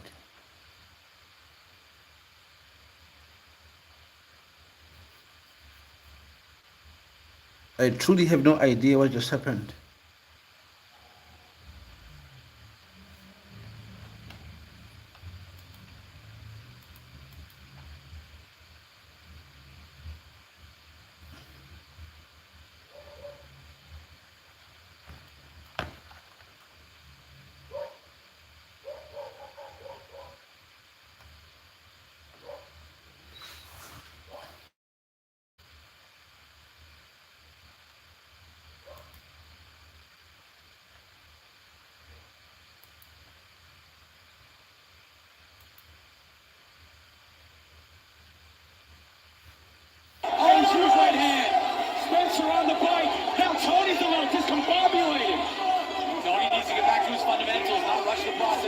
Tony's hard to tie up on those clinches, boys. He's really tough. A nice straight right hand, and that's going to be the shot if Warren's not going to move his head up the center line. Spencer gradually fading. Ferguson connecting on the straight blows. You know, Tony's just physically strong, and he's very difficult to tie up in there. You see him using some rough tactics. That's what we expected, though. It's vintage Tony. He's the guy who made a career off of these styles and these tactics. Going into the clinch with Tony Ferguson is always going to be a mistake. Stiff jab from Ferguson. Now walking into the pocket. Spencer, though, landing some shots of his own. Battling back off the ropes. Good activity from Spencer there. We talk about the grittiness of the mechanic. This is not a guy that gives up. He does not relent or wilt. Tony keeping him at the end of his shots, though. Being patient now, breaking him down. Just relentless pressure. Screwdriver jab. Ferguson twisting away. Putting some juice in the blender. 90 to go in round 3. Beautiful right. It's absolutely relentless, the pressure. Just this constant thudding jab, followed by thudding straight right hand. Spencer looks like he might be nearly done, BJ. Jabs are really starting to get there with those straight jabs off the back leg. They generate a lot of power, guys. And, you know, Tony puts the right hand behind that jab. Boom, boom. I think that'll be the one that gets it done. Boom, boom. Straight 1-2, right in the middle. Nice jab there moments ago from Spencer, the mechanic. Serving some straight shots of his own. That one gets through on Ferguson. It did. But you see, you know, Ferguson shooting his punches. Boom, boom, boom, boom. Mix up the tempo and the timing a little bit, and I think that could be the end. Nice hook right hand right there. Warren seems to be a bit refocused here. He's trying to talk to Tony a little bit. He's showing an incredible amount of toughness, Warren. Taunting El Kukui might be a horrible idea. 43 on the clock in round 3. Good right hand, good left hook right hand. What a fight. You know, Warren's starting to calm down a little bit here. He's looking for opportunities to create offense, and he's big right hand. Ferguson clocks him, tearing him apart. El Kukui tearing through the mechanic. Warren wilting against the ropes, but he digs deep and fires back and lands one of his own. Ferguson might be a little bit stunned. Unbelievable effort from the mechanic. What a war in round number 3. But Ferguson showing off the vintage offense Riley. Pure heart and determination from Warren keeping it in here. But right now, he's falling apart as Tony Ferguson pours it on. You want to have the undisputed... Mouse life matters. Why is this guy spinning? Mouse life matters. Incredible effort. You have to respect the bringing of Spencer. He is eating clean blood. Everybody spam hashtag MLM. Mouse life matters. I think that we got something there. He showed up prepared. He's giving it his all. But right now, Tony Ferguson is showing clear domination. BJ, let's take a look at some of these replays. I'll just spam MLM. Mouse life matters. You guys are fun. Had some great moments at the end of the round. I didn't expect a round like that. Another good left jab from Tony, pushing off that back. There's gonna be a lot of copyrights, bro, here, so I don't think I'll make this live. I'll keep it private, I think, if that will work. But I will see. The mechanic had some good moments in the last 45 seconds, Ben. Somebody is eating their words, and it is not Tony Ferguson. Warren Spencer survives to the fourth frame, but El Kukui continues to heat up. Tony doesn't even look tired. It looks like he just finished his warm-up. He's here just applying relentless pressure. And this is what I was talking about, gentlemen. This is a guy who used to go five-minute rounds in MMA, a grueling sport. Of course, boxing is grueling in its own right, but right now he's just pouring on relentless pressure. I'll do that. Thank you for that. It's SXN something. The jab every time he came with that lead left hook, and it was effective. Good shot. And Warren's got a good jab. He's got to use that and mix in the left hook. Good right hand. Warren Spencer now finding some signs of life, but El Kukui not going away. Still standing, still pressure. Riley. It's got to be disheartening for you to finally land the shots you've been looking for all night, and they seem to have almost no impact. It does, but also Warren's got to keep chopping the tree down. Tony's not a guy you're going to knock out with one shot. Keep using the left jab. Keep using the right hand. Keep sending off those left hooks and keep chipping away at the armor. Swing miss for Spencer. Ferguson. Reactive, but still pressuring PJ. This is the part of the fight, Ben, where if you will continue to use your taunts and feints and use your fundamentals, you can really separate yourself from a guy like Tony. You've got to continue to be sharp defensively, dress yourself in defense, and be sharp with the fundamentals, and you can pull away. 2:41 a.m. local time. Tony Ferguson walking Spencer around, but the mechanic lands with a nice combo, eats it right there, Riley. You know what they say, Ben? El Kukui operates at night. 2:41 a.m. and he's pouring it on. Shots. I love the effort from the mechanic. He's not used to being in with a guy like this, and it's really, it's pretty grueling in there for him. I'm sure he would tell you. Good right hand from Tony, but he's biting down here in this fourth round, Riley. That's what I like to see. Good taunt. This is a guy that got knocked down in the second round, got back up, gritted through a tough third round, and here he is, 1 minute left in the fourth, still very much so in this fight. Phenomenal display of heart and resilience from the mechanic. Spencer again going back to the well with the left hook. Nice right to the body. Good body shot by the mechanic. Spencer might have some damage on Ferguson. That body shot hurt him. That bothered him. 100%. Okay, after we stop streaming, then I'll change the title. But I don't think it's going to be public. I will keep it private for the sake of this copyright strike. Warren Spencer to close hard on this round. Jab down, right hand up. It's right there if you let it go. There it is. Look at the guard of Tony, gentlemen. The hand's much lower. That body shot clearly hurt him. Warren trying with the right hand. Not able to land. 15 seconds. There it is one more time. Boom, again, step it up. And Warren's having some moments here. I see Tony a little shook, guys. No, for now it's public. After I've done streaming, I'll change it to private. Ferguson. Incredible fourth round from the mechanic. Oh!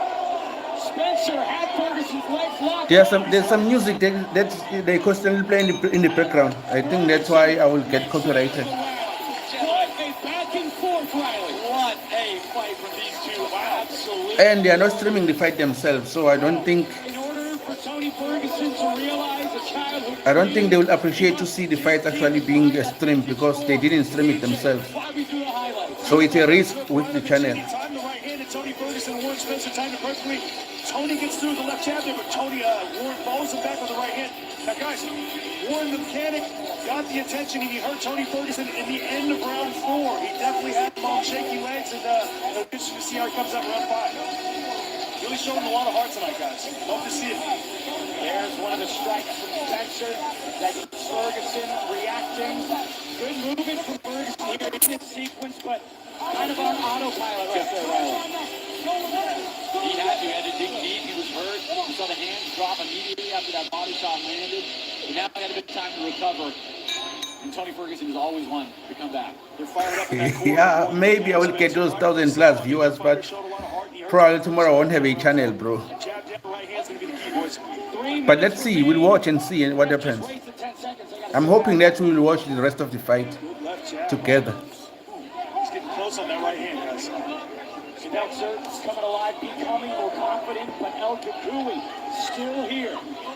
If Spencer started to use that left jab a little more, off the toss of things like that, and use the pressure, he can set that right hand up, but he's got to get that left hand going. Tony want to stun him there with that double jab right hand. Tony operating with the lead hand has led to his most significant moments tonight here, Riley. Getting back to that, not a bad idea. Warren needs to return to the body. That's the shot that he has most success with. There it is. That jab to body, beautiful. Good right hand. Set up that jab to body, right hand up, man. Beautiful shot. Sets up everything. Once he starts going to the body, it seems like Tony really has to respect it, and that opens up. I don't even know what this title says, so In this fight, Tony Ferguson still walking Spencer down, but the mechanic finding a second and third win. This guy's showing a lot of gamesmanship, a lot of toughness. You know, he got hit behind the head in round 2, got up from a knockdown, and he's having his moments here in rounds 4 and 5. Love to see it. 90 seconds to go. Spencer spits out the mouth, but yeah, trying to buy a little bit of time, maybe. So the tooth came out. There is definitely a tooth on the canvas. Well,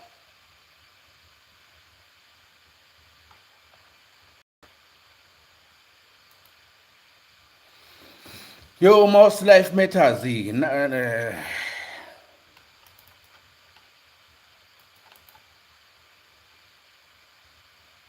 Mouse Life Matters.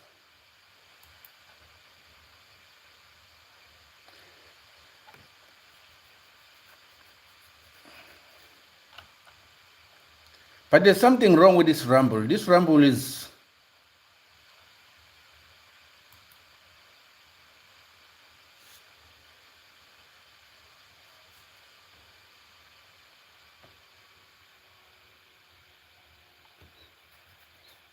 yeah, I'm trying to refresh. I'm trying to refresh this thing. But this rumble is it's not the best. It is not the best streaming platform, in my opinion.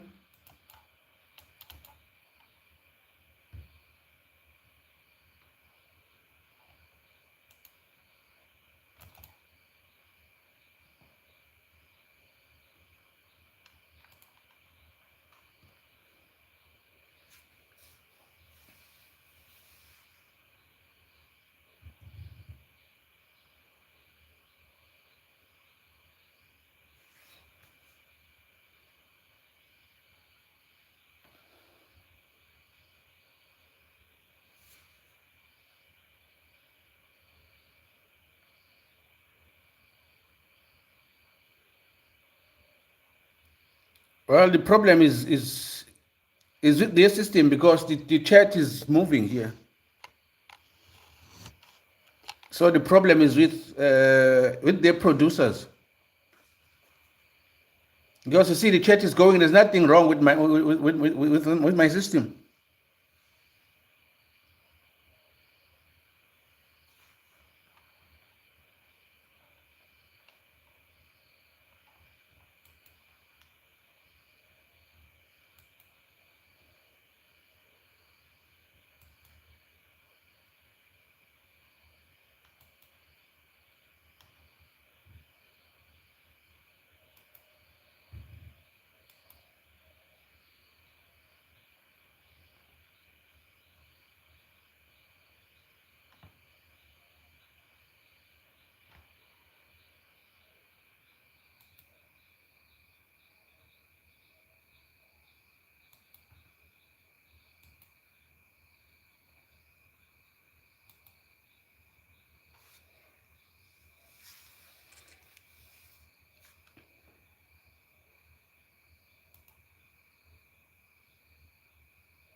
We are down and out. We are down and out. Why is this thing anyway?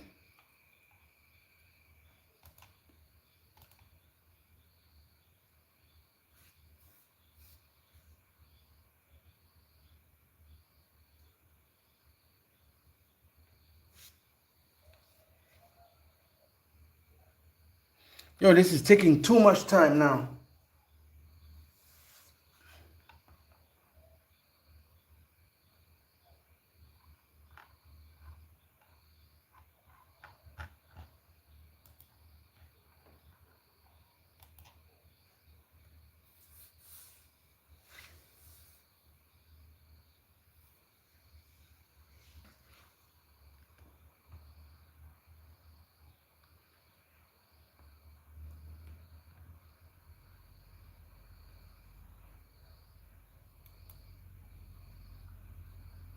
In the fourth round, you had some great moments. Talk to me about it.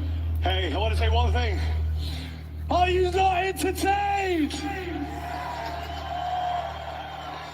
Oh, sorry, I always wanted to say that, I'm sorry.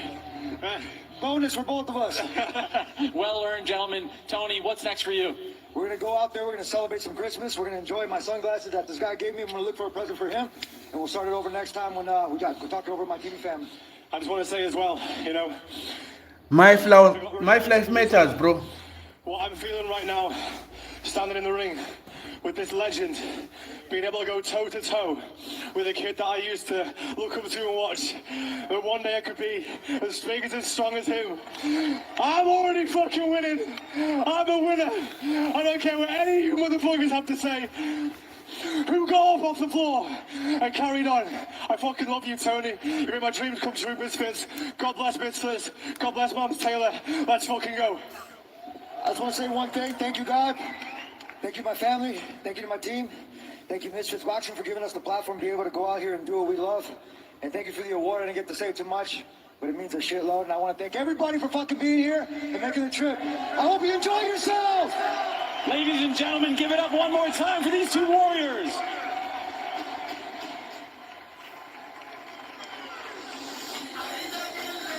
Amazing respect between both gladiators, leaving it all inside the ring after 5 rounds. The undisputed middleweight champion Tony Ferguson, at 41 years young, he has done it. Very stiff strikes with the jab, keeping the pressure on all fight, stinging Spencer with lethal blows time and time again.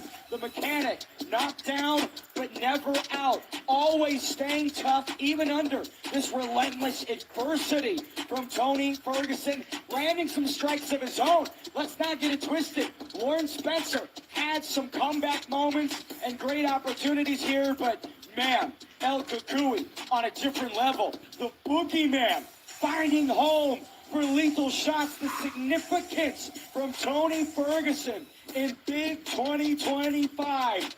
Who could have predicted this? Everybody who said, Tony can't do this. Tony, why?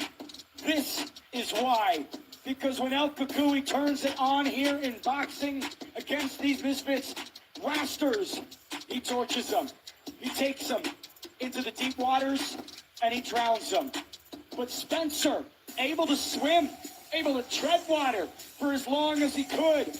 Late game, finding moments, spamming the buttons, throwing the Hail Marys, and having success of his own. Tony Ferguson hit that wall, and the question came, do I continue? And he said yes, and continued to pour it on, and nearly had Spencer out of there in the 5th and final round. Tony Ferguson, an undisputed middleweight champion here in Misfits Boxing. Unsure what is next or who dares to take on El Kukui. Tate or Chase them all, who's winning? But I will be seated and watching. Tate or Chase them all, who's winning? One more fight here in Dubai. It's the big one, the one that you have all been waiting for. The heavyweight showdown between the champion, Chase Damore, and the challenger, Andrew Tate.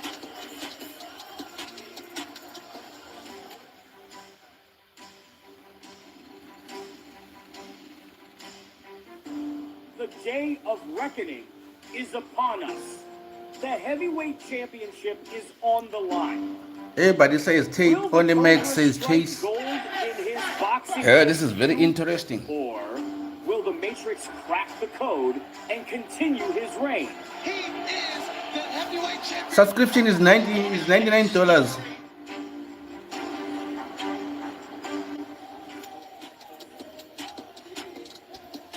Dubai, the city of gold, and tonight has been a golden fight card. Champions have been made, but we still have one left to determine. Yeah, I see that mosquito. Yeah, it's bringing some. Right here in a city born 50 years ago, but feels like born. It's hungry, bro. It needs some blood, so that's why it's here.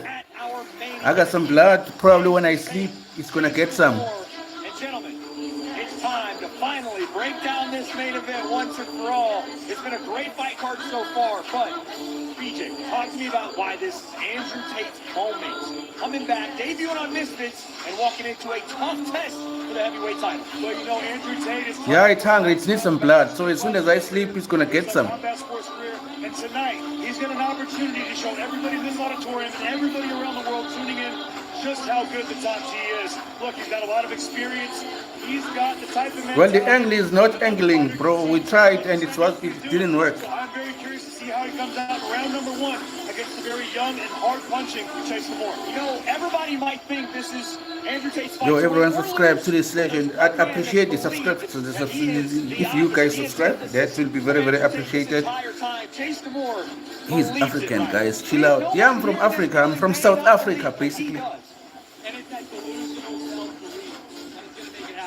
There we go, switcheroo. Yeah, a little quick switch. It's that delusional self-belief. So it looks like most of you all are betting Tate is going to win the fight. Come in here and not believe the hype, not believe what the whole world is saying. Abastatic, I think you've been here for so long. You're so trying to fix the angle didn't work. Focus on his own abilities and come and deliver the performance that he needs to deliver. Africans are depressed. A real tough team. A lot of hype from this crowd. A lot of... Let's be honest, Chase Lamore fighting his hero. He said it many times that Andrew Tate used to get him through dark times. Oh, you're from Namibia. Oh, good to have some Africans here. You can create the monster. And he says that's what Andrew Tate has done. But, BJ, let's talk X's and O's. We've talked Jimmy's and Joe's. Let's talk X's and O's. I've seen Chase Lamore. I've seen him fight. I've never seen Andrew Tate fight. So, yeah, I don't know who's taking it, but I'll try and say Chase Lamore. But after 2 rounds, then I'll know who's going to win. Oh, there's a Somalian here. We are cousins. See what Chase does, make the adjustments, and put him in deep water. Yeah, it's a different thing being just the Misfits heavyweight champion. But being the Misfits heavyweight champion and fighting in Dubai, in Andrew Tate's backyard, with the stipulations that Andrew Tate basically needed to take this fight in the main event, how difficult is that going to be to manage, Riley? Well, honestly, it's difficult to manage for both of them because we haven't really mentioned that Andrew Tate, most of his career was not in the limelight. This is way more... Okay, Abestik, let me show you what I've tried to do.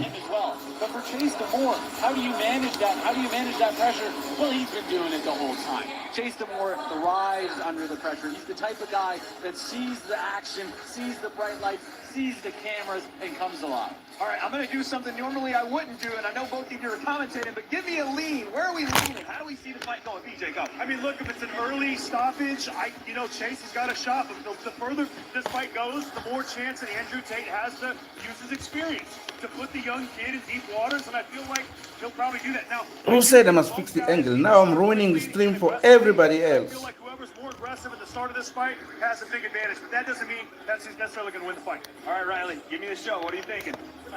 I've got to go Andrew Tate, but at the end of the day, I think it's 55-45. If I was on Duel.com and I was making that bet, I think it's closer than they might have it. You might have been on Duel.com to start the night. We're here on Rumble Premium, and folks, it's not bad. We're talking is done. It's main event time. Let's hear from the fighters one last time.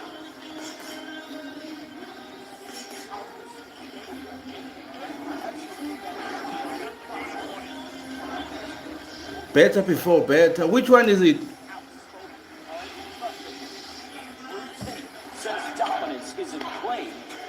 Change back, better before. Okay, yeah, that's why it was like this, because we've tried this one and it didn't work.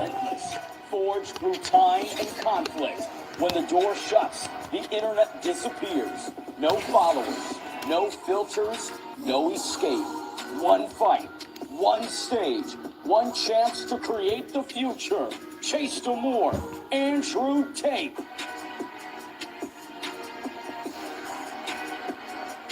Folks, it all comes down to this. Our heavyweight championship main event of the evening. Here's your tale of the tape. 10-year age differential, Andrew Tate, just south of 40. Chase Demore, the champion, just south of 30. 2 inches in height goes to the champ. Both came in at the heavyweight championship limit. Let's send it back inside to us.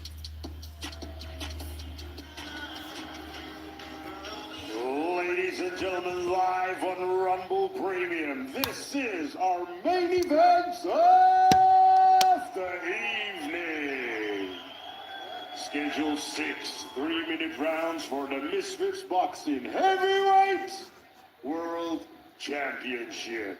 And now, ladies and gentlemen, let's please welcome the champion, Chase Demore.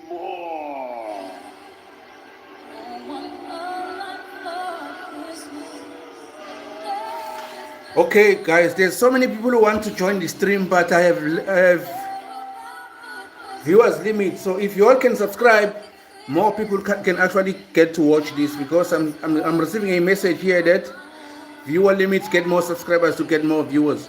So if you can press those sub, there's a lot of people who want to watch the fight, so you can help them actually watch the fight too.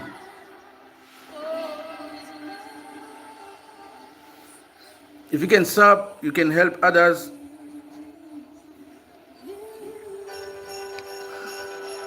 A holiday-themed walkout for the undisputed king of Misfits Boxing, a man who began his career on a 4-fight skid. Yeah, if you subscribe, you help others actually see this, because I have less subscribers. Not many people actually get to see it. Chase Demore has the most to gain in his third attempted title defense, and in his 7th fight of 2025. Sub. Everybody wants to see this, so we are cramped up now. So we need more subs to actually make room for others. Traveling all over the country and all over the world to keep active, and that's what he's been doing. But tonight he's in with a different level of opposition. Andrew Tate, a man who's much more experienced than him and older than him at the same time. So. Okay, sub people, there are more people who want to see this fight, and we are cramped up. Your sub actually opens up a space for one more person to watch the fight. Andrew Tate.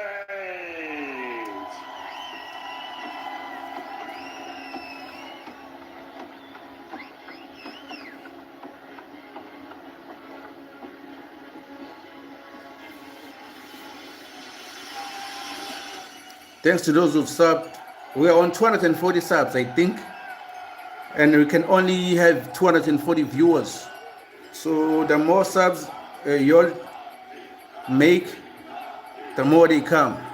I think we'd finish this fight before we got taken down.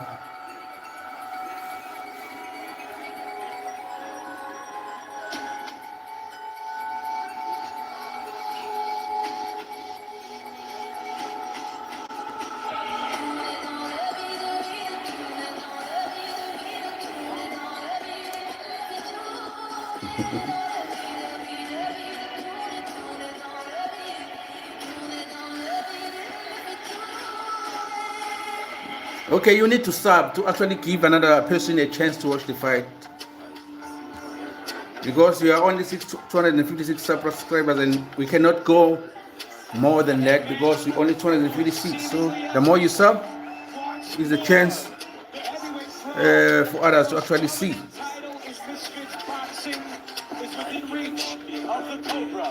Andrew Tate plays it all on the line to prove his proclaimed kickboxing.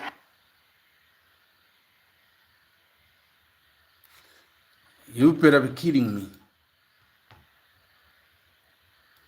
We can't have this right now. We really can't have this.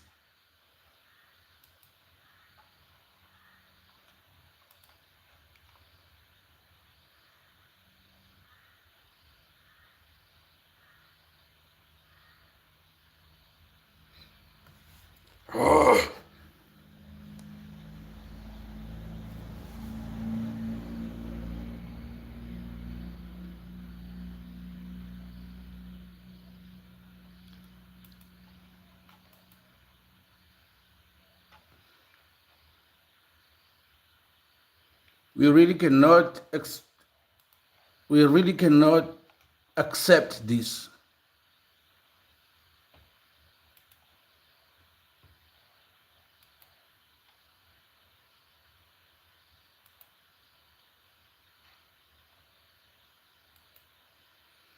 Not now, not now, not now, not now.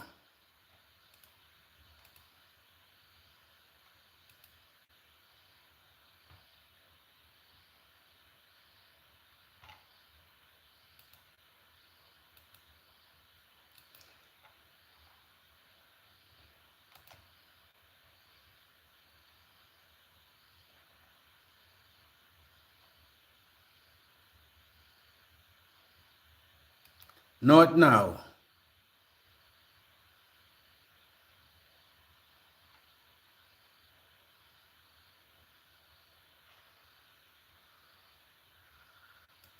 Rumble Premium. Ladies and gentlemen, let's see some thunder!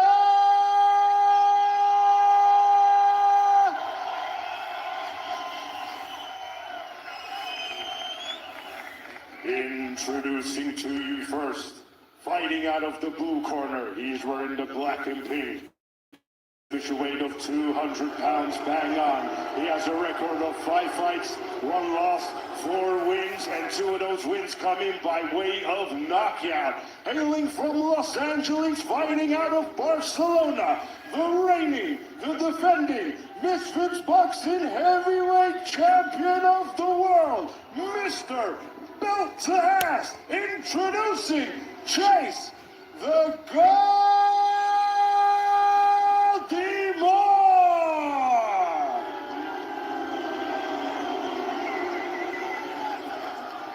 And his opponent across the ring, fighting out of the red corner. He's wearing the black trunks.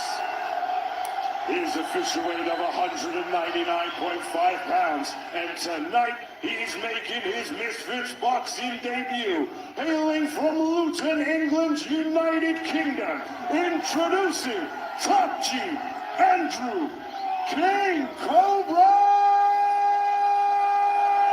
Tate!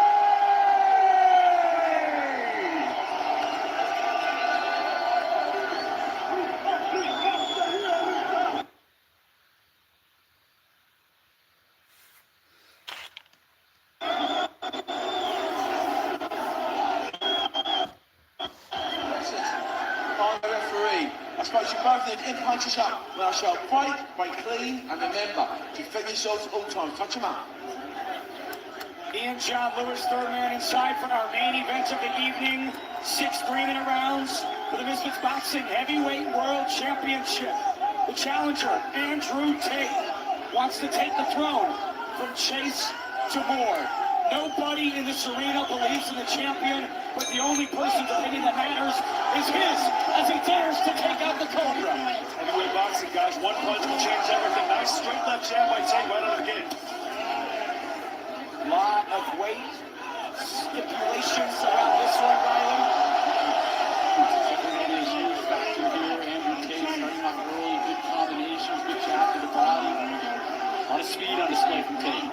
Jab, the body's going to set everything up, Riley. I'd love to see the bigger men, the heavyweights, using that punch. Sets up the right hand, sets up the upper hand. Beautiful punch to left from Tate, right hand, nearly connects on the chin of the champion. DeMoore trying to frame with the left hand, BJ, not really successful.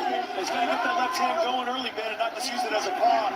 He's got to make sure and let, offset Andrew a little bit with some of his offense. Instead of a paw, he needs a claw, Riley. 2 minutes left in round number 1. He's trying to box the better boxer right now. That's not the strategy that's going to work. He's got to get in here and fight him. Tate returns to the ring after 5 years. Rides an 11-fight win streak, has not lost in 13 years. I like the body jab from Tate a lot. He's getting changing levels with his hand. Trying to find the range for Chase, still stepping in. Shooting the right hand of the body, taking what Chase gives him. Good left hook. Big right from DeMoore. Both these fighters chins straight up in the air. Very, very high-risk style. Tate said he's been prepping 4 months for this opportunity. The question in my mind was, how can he unwind and translate the 85-plus kickboxing bouts into the squared circle right. The hands naturally low for Andrew Tate right now. It's allowing him to snap that jab in unnoticed, but it's a high-risk, high-reward game. Demore, patient. The champion not looking to explode into the pocket on Tate. Andrew dedicating some shots to the midsection. Andrew Tate settling in a little bit here, BJ. Yes, he looks fine. He's, setting up the jab, the body. Chase is still kind of trying to get high when he's landing the shots. Chase is to get his head off the center when he jabs and set up his other shots. Keep everything off the jab there. We talk about Demore's physical appearance, right? It seems like he has everything that he needs to succeed with the boxing, but sometimes, right, the skills take a little longer, right? Sometimes they do. He's been developing those skills very well, especially over this last year. But 6 rounds is a long time to work. Andrew Tate's been in here so many times. He's been doing this his entire adult life. It's a tall order. Demore clinching here. It's a short shot from Tate. Chase not really committing to the right hand whatsoever, BJ. No, not yet. He's still trying to find the range. And, if I'm Chase Demore, I'm going to get that left jab going a little more authoritative. He's given 1 round away to Andrew Tate so far. No problems. 5 to go, but let Andrew Tate get out to a good start. Strong clinch from Andrew Tate, showing his experience in Muay Thai and kickboxing. 10-year age differential. Andrew Tate, 39 years old. Like we mentioned on broadcast, doesn't need to be doing this, right? Could just be enjoying his life, but here he is trying to prove that he still has it. In his corner, it's Tristan Tate, the former UFC fighter Luke Barnett, as well as Amir Subasu. Now, BJ, if you're in Tate's corner coming in around 2, what are you suggesting? I'm going to say, look, continue to set that jab, the body up. Now start jabbing body, jab head. Bing, instead of just one jab the body. And then start looking down, jabbing head, jab, or right hand of the body. Just mix up the level, mix up the playing field. Chase can't defend his head and his body. So take either one. But boom, down, up, or up, down. Keep mixing it up, and don't let Chase's right hand get going. Hit somebody to your right side. The champ, Chase Demore, not electing to take the stool. Andrew Tate sitting for that brief 60-second pause ahead of round number 2. An incredible look of intensity on the face of Andrew Tate. Pure focus, dedication to the craft. With how many times his fans have put out that clip of Josh Bruckner and Chase Demore, losing to Chase Demore would be a huge blow to Tate's legacy. Chase needs to get his left hand going a little more instead of just on it. Disadvantage. He's get that shot going instead of trying to... Big right from Demore. Tate eats it well. Big shot landed there. Olympic combination lands from Andrew Tate. Great Chase there, and Chase tied him up smartly, but that's the area where Andrew Tate's going to have a lot of success and close to Chase. Chase trying to tie up, neutralize space here.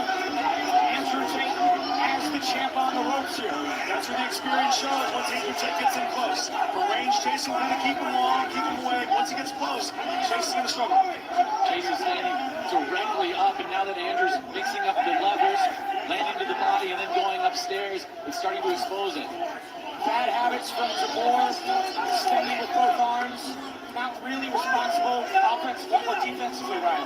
Chase is grabbing over top of him to try to weigh on him, but Andrew's got so much experience in the clinch. As you can see, he pulls his hips in tight, stands straight up, and supports Chase very, very well. Demore trying to throw that right hand like a fastball. Big left hook. Tate comes into the pocket with a combo. See, he walked into it with those shots, man. He shot the 1-2, the left hook, and then the right hand. And when he gets close, he gets to those corners. He can throw his hands up and come up the middle. He's going to have a lot of success. Chase really hasn't uncorked that right hand much, but he's had success in a few times he did. Again, pawing with both hands, trying to occupy space. 1 minute to go in round number 2. We clinch again. Chase is trying to slow him down or something. He doesn't want to fight right now. Maybe he got hurt earlier. Nice right from Demore that partially connects. I'd like to see Andrew taunt feint a little bit right here to get Chase off his back leg a little bit. That'll help. And Chase, I'd like to see him get the left jab. He's using the measure of the paw. It's time. We're in the second round now. Let's use that as a weapon and a tool instead of just trying to paw. Tate going downstairs. The champ clinches up once again. Maybe trying to frustrate the challenger, Larry. He's a little gun shy right now. Doesn't seem to be able to find his shot. Something's bothering him. He's like Chase DeMore is regressing skill set wise in front of us. Last time we saw him here in X Series was against Nathan Marcone. Seemingly had improved. The fight before that was a big win over Tank Tolman. DeMore opportunity here in the clinch. Kind of pushing him there, fouling him a lot. Hopefully the referee will get control of this thing. Big right from Tank. Pushing him down. Andrew Tate slips to the canvas. He's trying to bully him right now. He's trying to wrestle him and wear him down and beat him up. He knows that he can't win the boxing match, so he's trying to make it dirty. But he's also got to land with power. He has to do something other than just wrestling. Look at the body language on Andrew Tate. Let's look at some replays here. Tate hunched over, hands on the knees. BJ's looking a little bit tired. A little bit, but also you can't take too much from that. You know, Chase landed a good right hand right there on the replay. Let's take a peek again. Yeah, this fight is trash. Left hook, still around again. Yeah, it's just a trash. This fight is trash. Chase got a little closer in that round, Ben, with the right hand. DeMore again, not using the stool. Seemingly has the stamina, right? Riley, the cardio on the champ side. I mean, for such a big man, he's always had a pretty great cardio, just naturally, and that was without the weight cut. When you have to cut so much weight, the way you do it is with cardio a lot of the time. Inherently, when people have to drop weight, they often come in much fitter than they would otherwise. The Cobra trying to put the fangs on the champion. Third round underway. I'd like to see Andrew get his jab going here instead of just kind of looking for the big power shot. Disguise the power shot with the jab. DeMore leaps in with the right hand. Tate avoids. It's like we're watching sumo wrestling. He would have been better at smothering the offense of Andrew. The first round, he was outboxed pretty cleanly. Right now, he's making it a bit dirty, and Andrew hasn't made the adaptations yet. More active with the right hand. DJ, the champ, starting to show some tools. Needs to let that shot go. Good jab by Chase right there. Andrew rolled off it nicely, and you know, Chase is really doing a lot to control the left head, control the head of Andrew with the left hand. Starting to look back for him. He got that good clean left hook to the body. Hurt Chase right there. You saw Chase kind of wobble in the corner. Tate buttering up the ribs of Chase DeMore. 2 minutes remain in round 3. Cobra takes the center.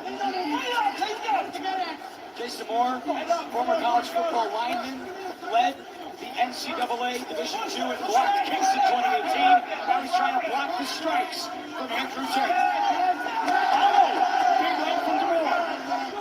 Definitely caught him with the shot. It looked like he pushed it a little bit, so Andrew didn't seem too bothered by the shot there. Good right hand. Chase wears it well. Responds to some of his own. Chase pushing the Cobra. Trying to find some significant offense. Andrew Tate. It looks like Tate is he's losing. Big shot. Tate covering up. This is Chase DeMore's opportunity. Nothing really landing. Andrew actually landed a couple good shots in tight there. He's landing with more conviction. Tate's shots, he turns them over, stops the shots a little bit more. Chase is kind of pushing him a little bit. He's not setting his shots up. Tate's gas, gang. Tate is gas. Yes, it is. Both guys are headhunting here, so Tate's really got to get calm, get relaxed, get that second win, and start focusing a little less on shooting hard headshots. 5 years away from competition, 4 months of training. Andrew Tate trying to put his willpower to the test here. 40 seconds remain in round number 3. He's standing too straight up with those shots, man. Andrew Tate's got to stay down. And it's just a matter of who lands the right hand first. Oh, Chase DeMore just landed it right. Now jumps on top of the Cobra. Chase finally finding his range a little bit, turning that shot over quite well. The tide is slowly starting to turn, gentlemen. Tate, hands are low. Pop seems to be gone. Doesn't have the ability. Tate is gassed out. He's tired. He's tired as hell. He's tired as hell. 220-pound man for 3 rounds now. Chase DeMore swinging with the right. Brings into a shot from Tate. Still unable to connect, man. You know, Chase is getting too tall and trying to load up the head. He's got the body shots. Still a close round. Big collision there into the third. Tate walking back to the corner, but Riley, the stamina appears to be on empty. I think that was Chase DeMore's first round. 2-1, I would have it. That was a close round. I agree with BJ. Chase has to go to the body, but we we've really never seen him do it. We've never seen Chase be able to develop that clean left hook to the body. He's doing the best he can with the tools he has, and that involves breaking down his opponent, causing that fatigue, and then he's going to look for the big shot. Talking about fatigue, here's a look at Andrew Tate, head around number 4. Hands are on the knees, BJ. He's Body exhausted. language not great. He's exhausted. What he's doing too much, guys. He's trying to load up a little bit too much. So what he's got to do is really set the shot up. 1 down, 2 up. 1 up, 2 down. He'll be a lot more successful that way instead of just trying to jump in with the right hand. He's just got to relax here. Go back in the middle of the ring, relax. Jab up right, jab down right hand up, and be sharp defensively and walk Chase into something. Gary Olive, head corner and trainer of Chase DeMore, has led this revival and this renewed skill set that has sent the champ on a 10-fight unbeaten streak. Round number 4.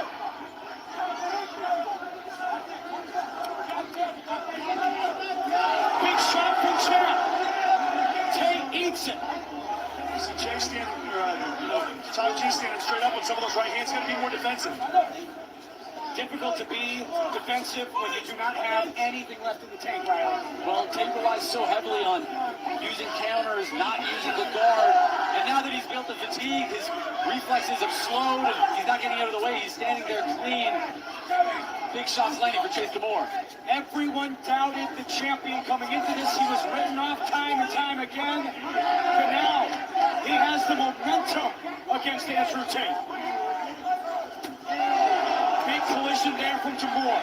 Very close, huge right hand from Andrew Tate, landing on the chest of Chase. Tate's trying to stand firm. There's a big shot from Tate. His right hand got Chase's attention there. Andrew timed that well. Looks like the nose of DeMore's lacerated. Red, like old St. Nick's hat. Chase pushing Tate into the corner.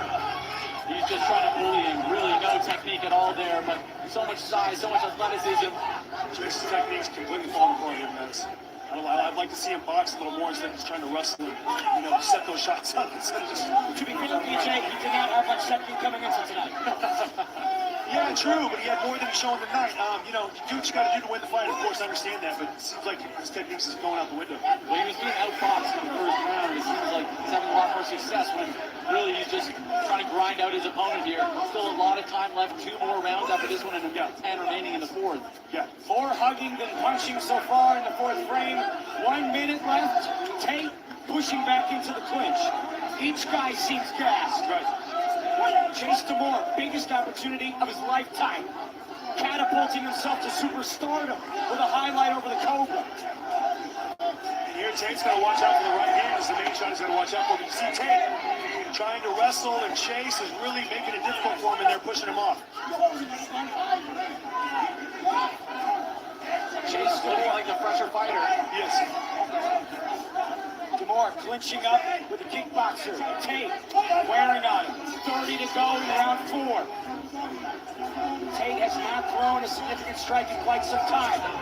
Takedown attempt from Andrew Tate. See that leg itching on Andrew Tate. Maybe I'll just fire a head kick real quick. Couple knees to the body, maybe. Crowd is booing. Not getting the result that they want. DeMore, nice connection inside. Chase DeMore, ending the 4th with some fury. Good round 4 for Chase DeMore. Back-to-back solid rounds for the champion has become to the final stretch of this Misfits Mania. Yeah, 21 the fight. Don't forget to subscribe, guys. Don't forget to subscribe. We are watching a sumo wrestling of Andrew Tate versus Chase DeMore. Sumo wrestling with Andrew Tate versus Chase DeMore. Don't forget to sub. He needs to get the space. He needs to be able to get back to utilizing his boxing ability. Because right now he's being smothered. And then in the moments that he's not being smothered, Chase DeMore's outworking him. Big right hand there, lands clean.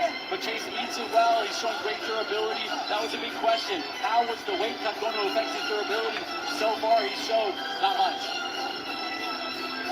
I'm not sure if I get that last round to Chase tonight. It was a close round for sure. I'm not sure if he was busy, but he didn't really land. I paid $100 for a trash fight like this. That was a loss. Close round. I think that round might have went to Andrew Tate. Okay, don't forget to subscribe to sumo wrestling that we're watching here.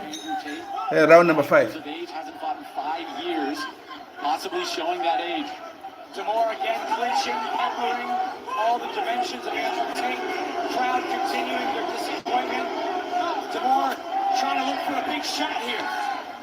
Fury's really letting Demore kind of push and shove in there. I'm a little surprised how physical he's letting it get.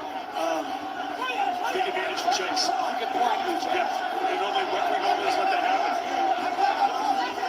Nice shot inside from Demore. Tate clinches up.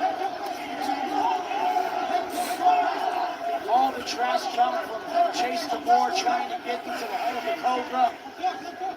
Now they're going toe-to-toe in the pit. Holding him down there, still a 220-pound body on top. It's over. Chase shot. Small ball. Yeah, he got hurt right there. That right uppercut. That was a tough shot. Chase Demore trying to put him away. The Cobra has never been the king of the jungle. 2 minutes for the champion to work.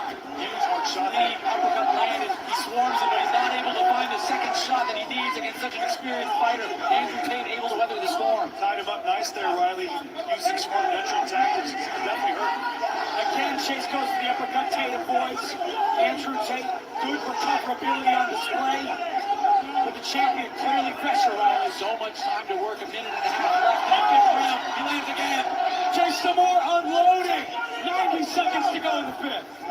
The legs are locked on Andrew Tate. The fatigue is so clear. He's cut over the right eye of Andrew Tate. Top G is lacerated as Demore continues the offense. Look at Chase Demore eyeing down Tate. The confidence is growing for Chase Demore. Who could have predicted that Chase Demore was bloody up the top G like this? Big uppercut. What does Andrew Tate have left? And he's down. Let's see what the referee will decide here. There's a push. Yeah, was the punch. But still, Demore right in front of him continues to strike. Tate eating shot after shot, trying to escape. This could be the beginning of the end.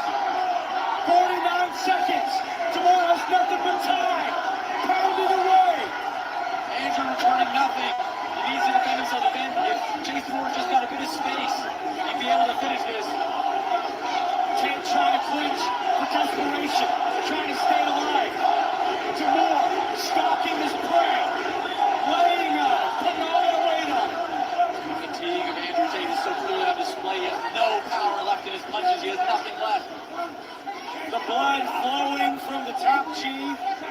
Final 10 seconds of round number 5. Demore selling out with the right hand. Andrew surviving. If Demore just fired even one shot to the body. Big blow from the champion. Andrew Tate survives the barely. The fifth round with all Chase Demore. The second half of this fight has clearly He's saved by the bell. Andrew Tate needs something big, but does he have it left? In the corner, we see a dejected Andrew Tate. BJ, walk me through this. big right uppercut by Chase, a lead uppercut. You know, as a veteran, you can't walk into a shot like that.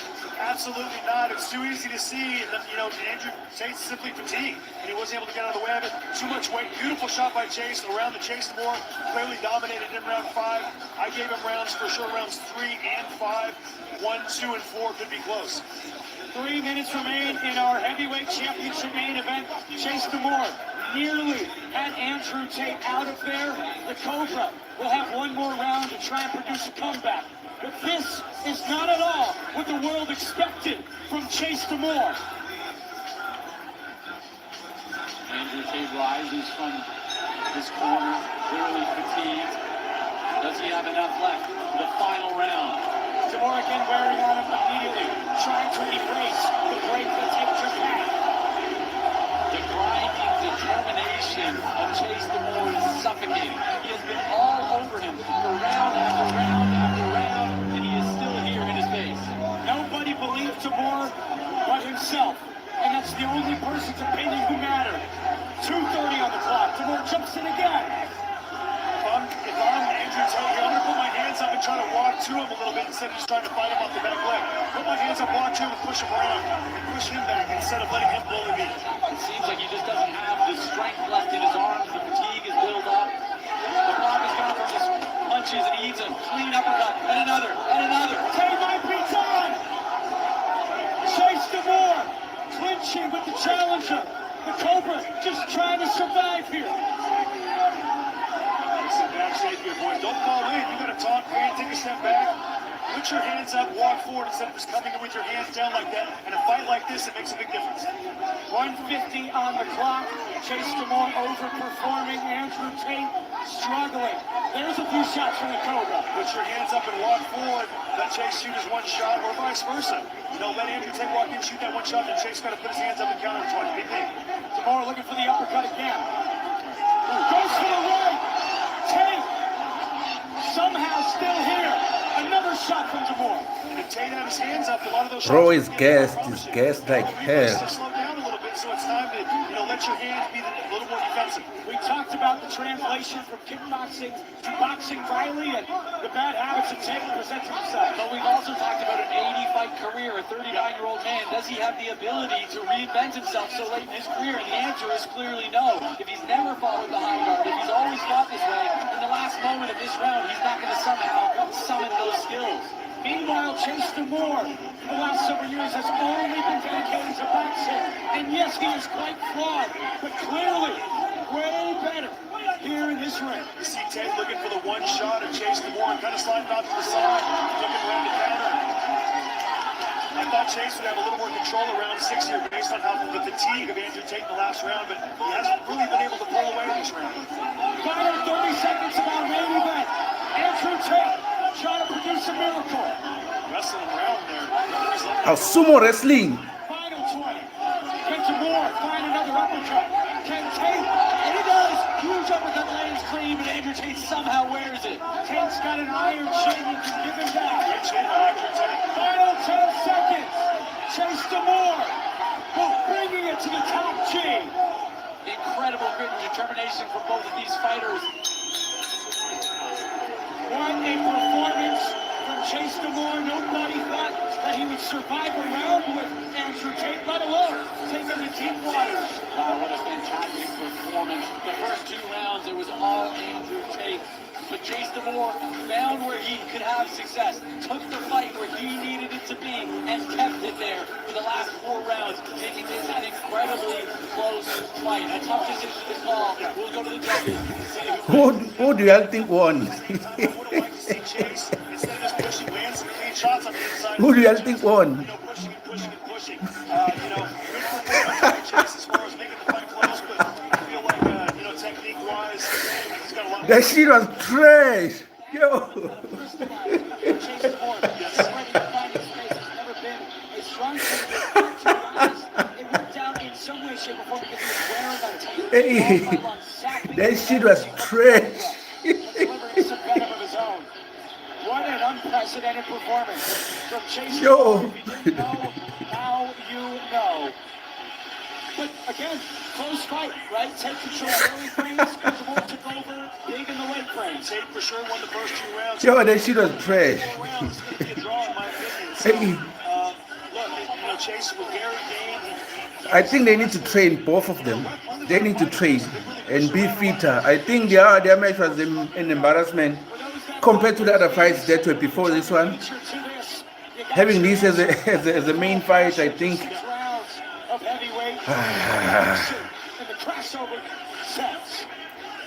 Hey, you're right, but it was ass. That's what they say. Yeah, it was embarrassing. Yeah, Tate didn't train. You could see that how he dodged these punches. There are glimpses of he can fight, but he guessed out. All right. Who's this, Max? I'll get you out of here, Max, bro.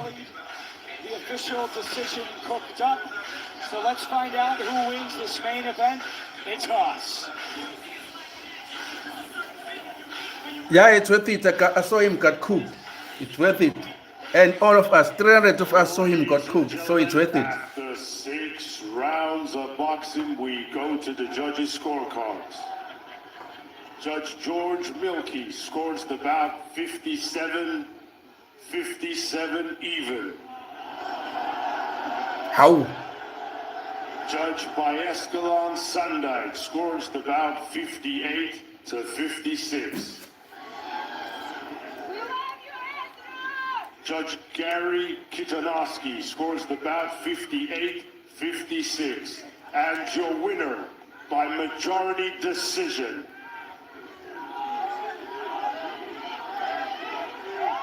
And still, the Misfits Boxing Heavyweight Champion of the World, Chase the God Demore. Andrew Tate did not need to take this fight and come back after a 5-year layoff from combat sports. And now he's just been beaten by Chase Demore. Well, the CEO lost. Looked good, but the size, the strength, the wear and tear from Demore became too much. And when Chase Demore started... At least he didn't get knocked out. It tackled the top chief. We need to give him something for that. He didn't get knocked out. But that shit was trash. Ladies and gentlemen, I'm here with these two warriors. Andrew, I'll grab a word from you first.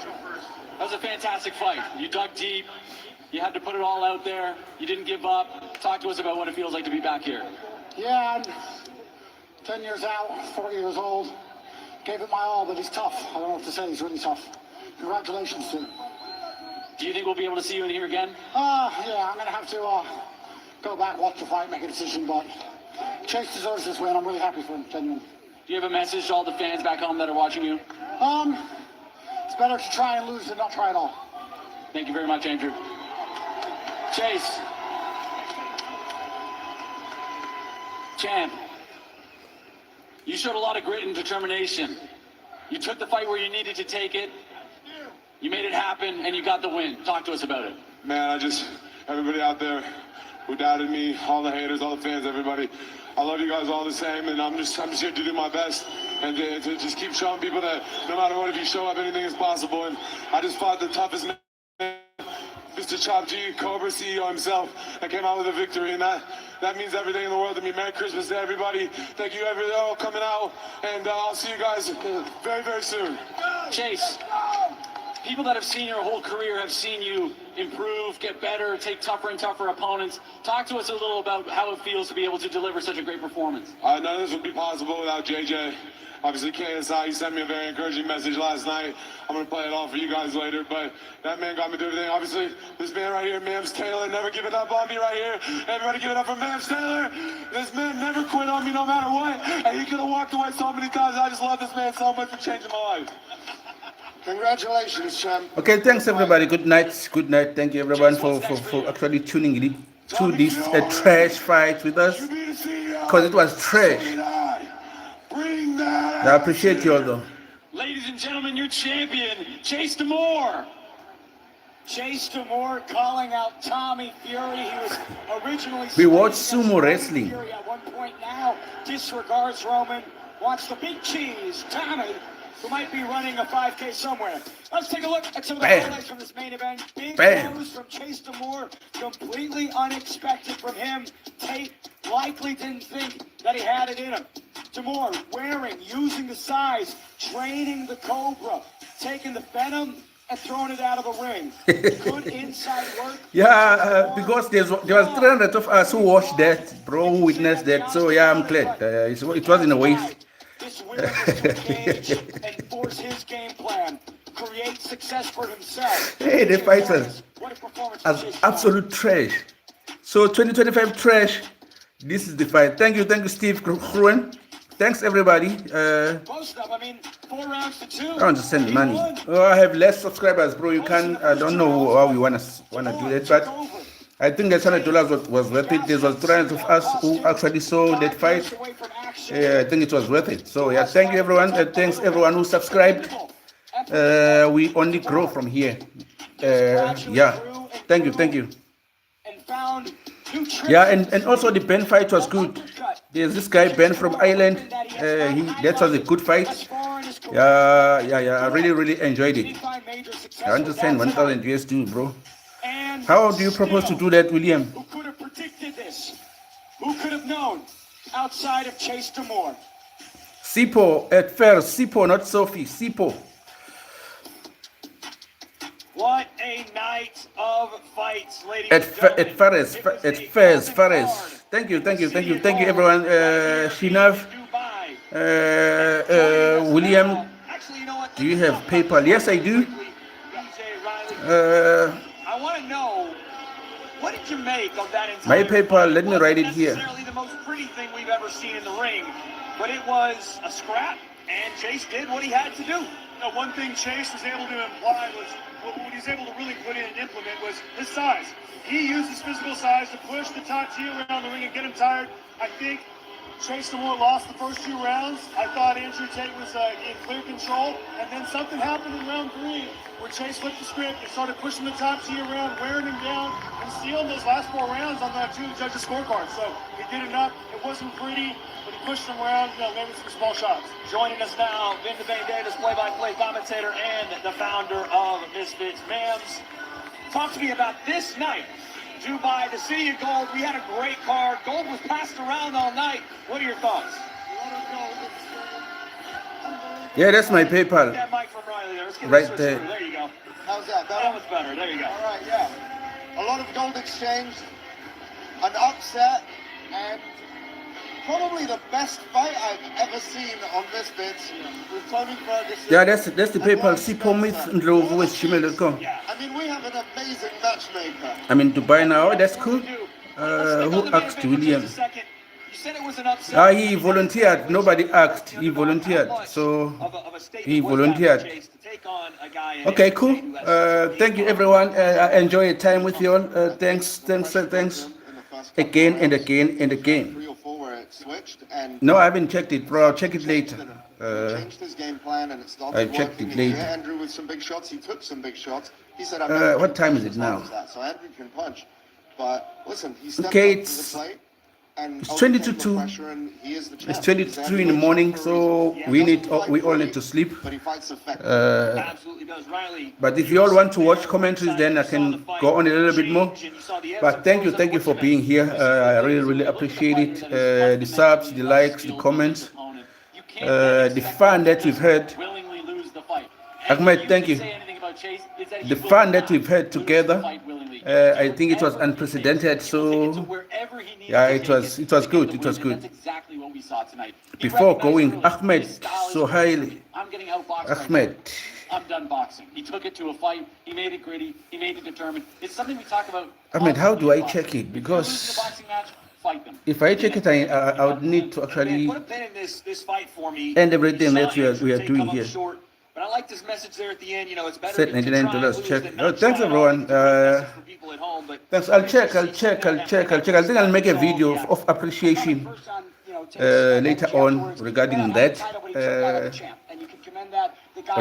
But thank you everyone. Thank you for participation, or those who made donations also.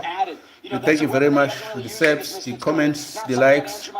You can check out our content. I usually do sport analysis, football, boxing, cricket. Yeah, that's what we do: football, cricket, and boxing. So tomorrow I think I will make a video analysis based off the fight that we've watched. But I don't know what I will say about this fight because it was trash. It was absolute trash. So it's trash. Amir Castro and Anderson, and to David Dynamite Lopez. I'm really excited about Misfits, bro. Hams. Hey, I don't know how long since I've watched it. Since I've checked my PayPal. I'm going to give one to Tony Ferguson, and I'm going to give one to Warren Spencer. I think they deserve it. Have to. Fight of the night. One of the best fights. They're both just going to get fight of the night. Yeah. And that's it. Well, there you go. Riley. I was going to say the same thing. It's absolutely so well deserved. Fantastic performance from both of those fighters. It just shows that these guys, they come to win. Okay, drop your PayPal, Shinav. If you did do that, I'll send it back.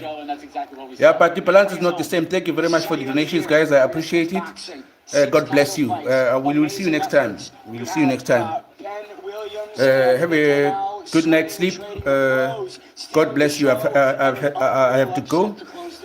I have to sleep and prepare for tomorrow. I need to be fresh tomorrow and begin the day. But I appreciate you all.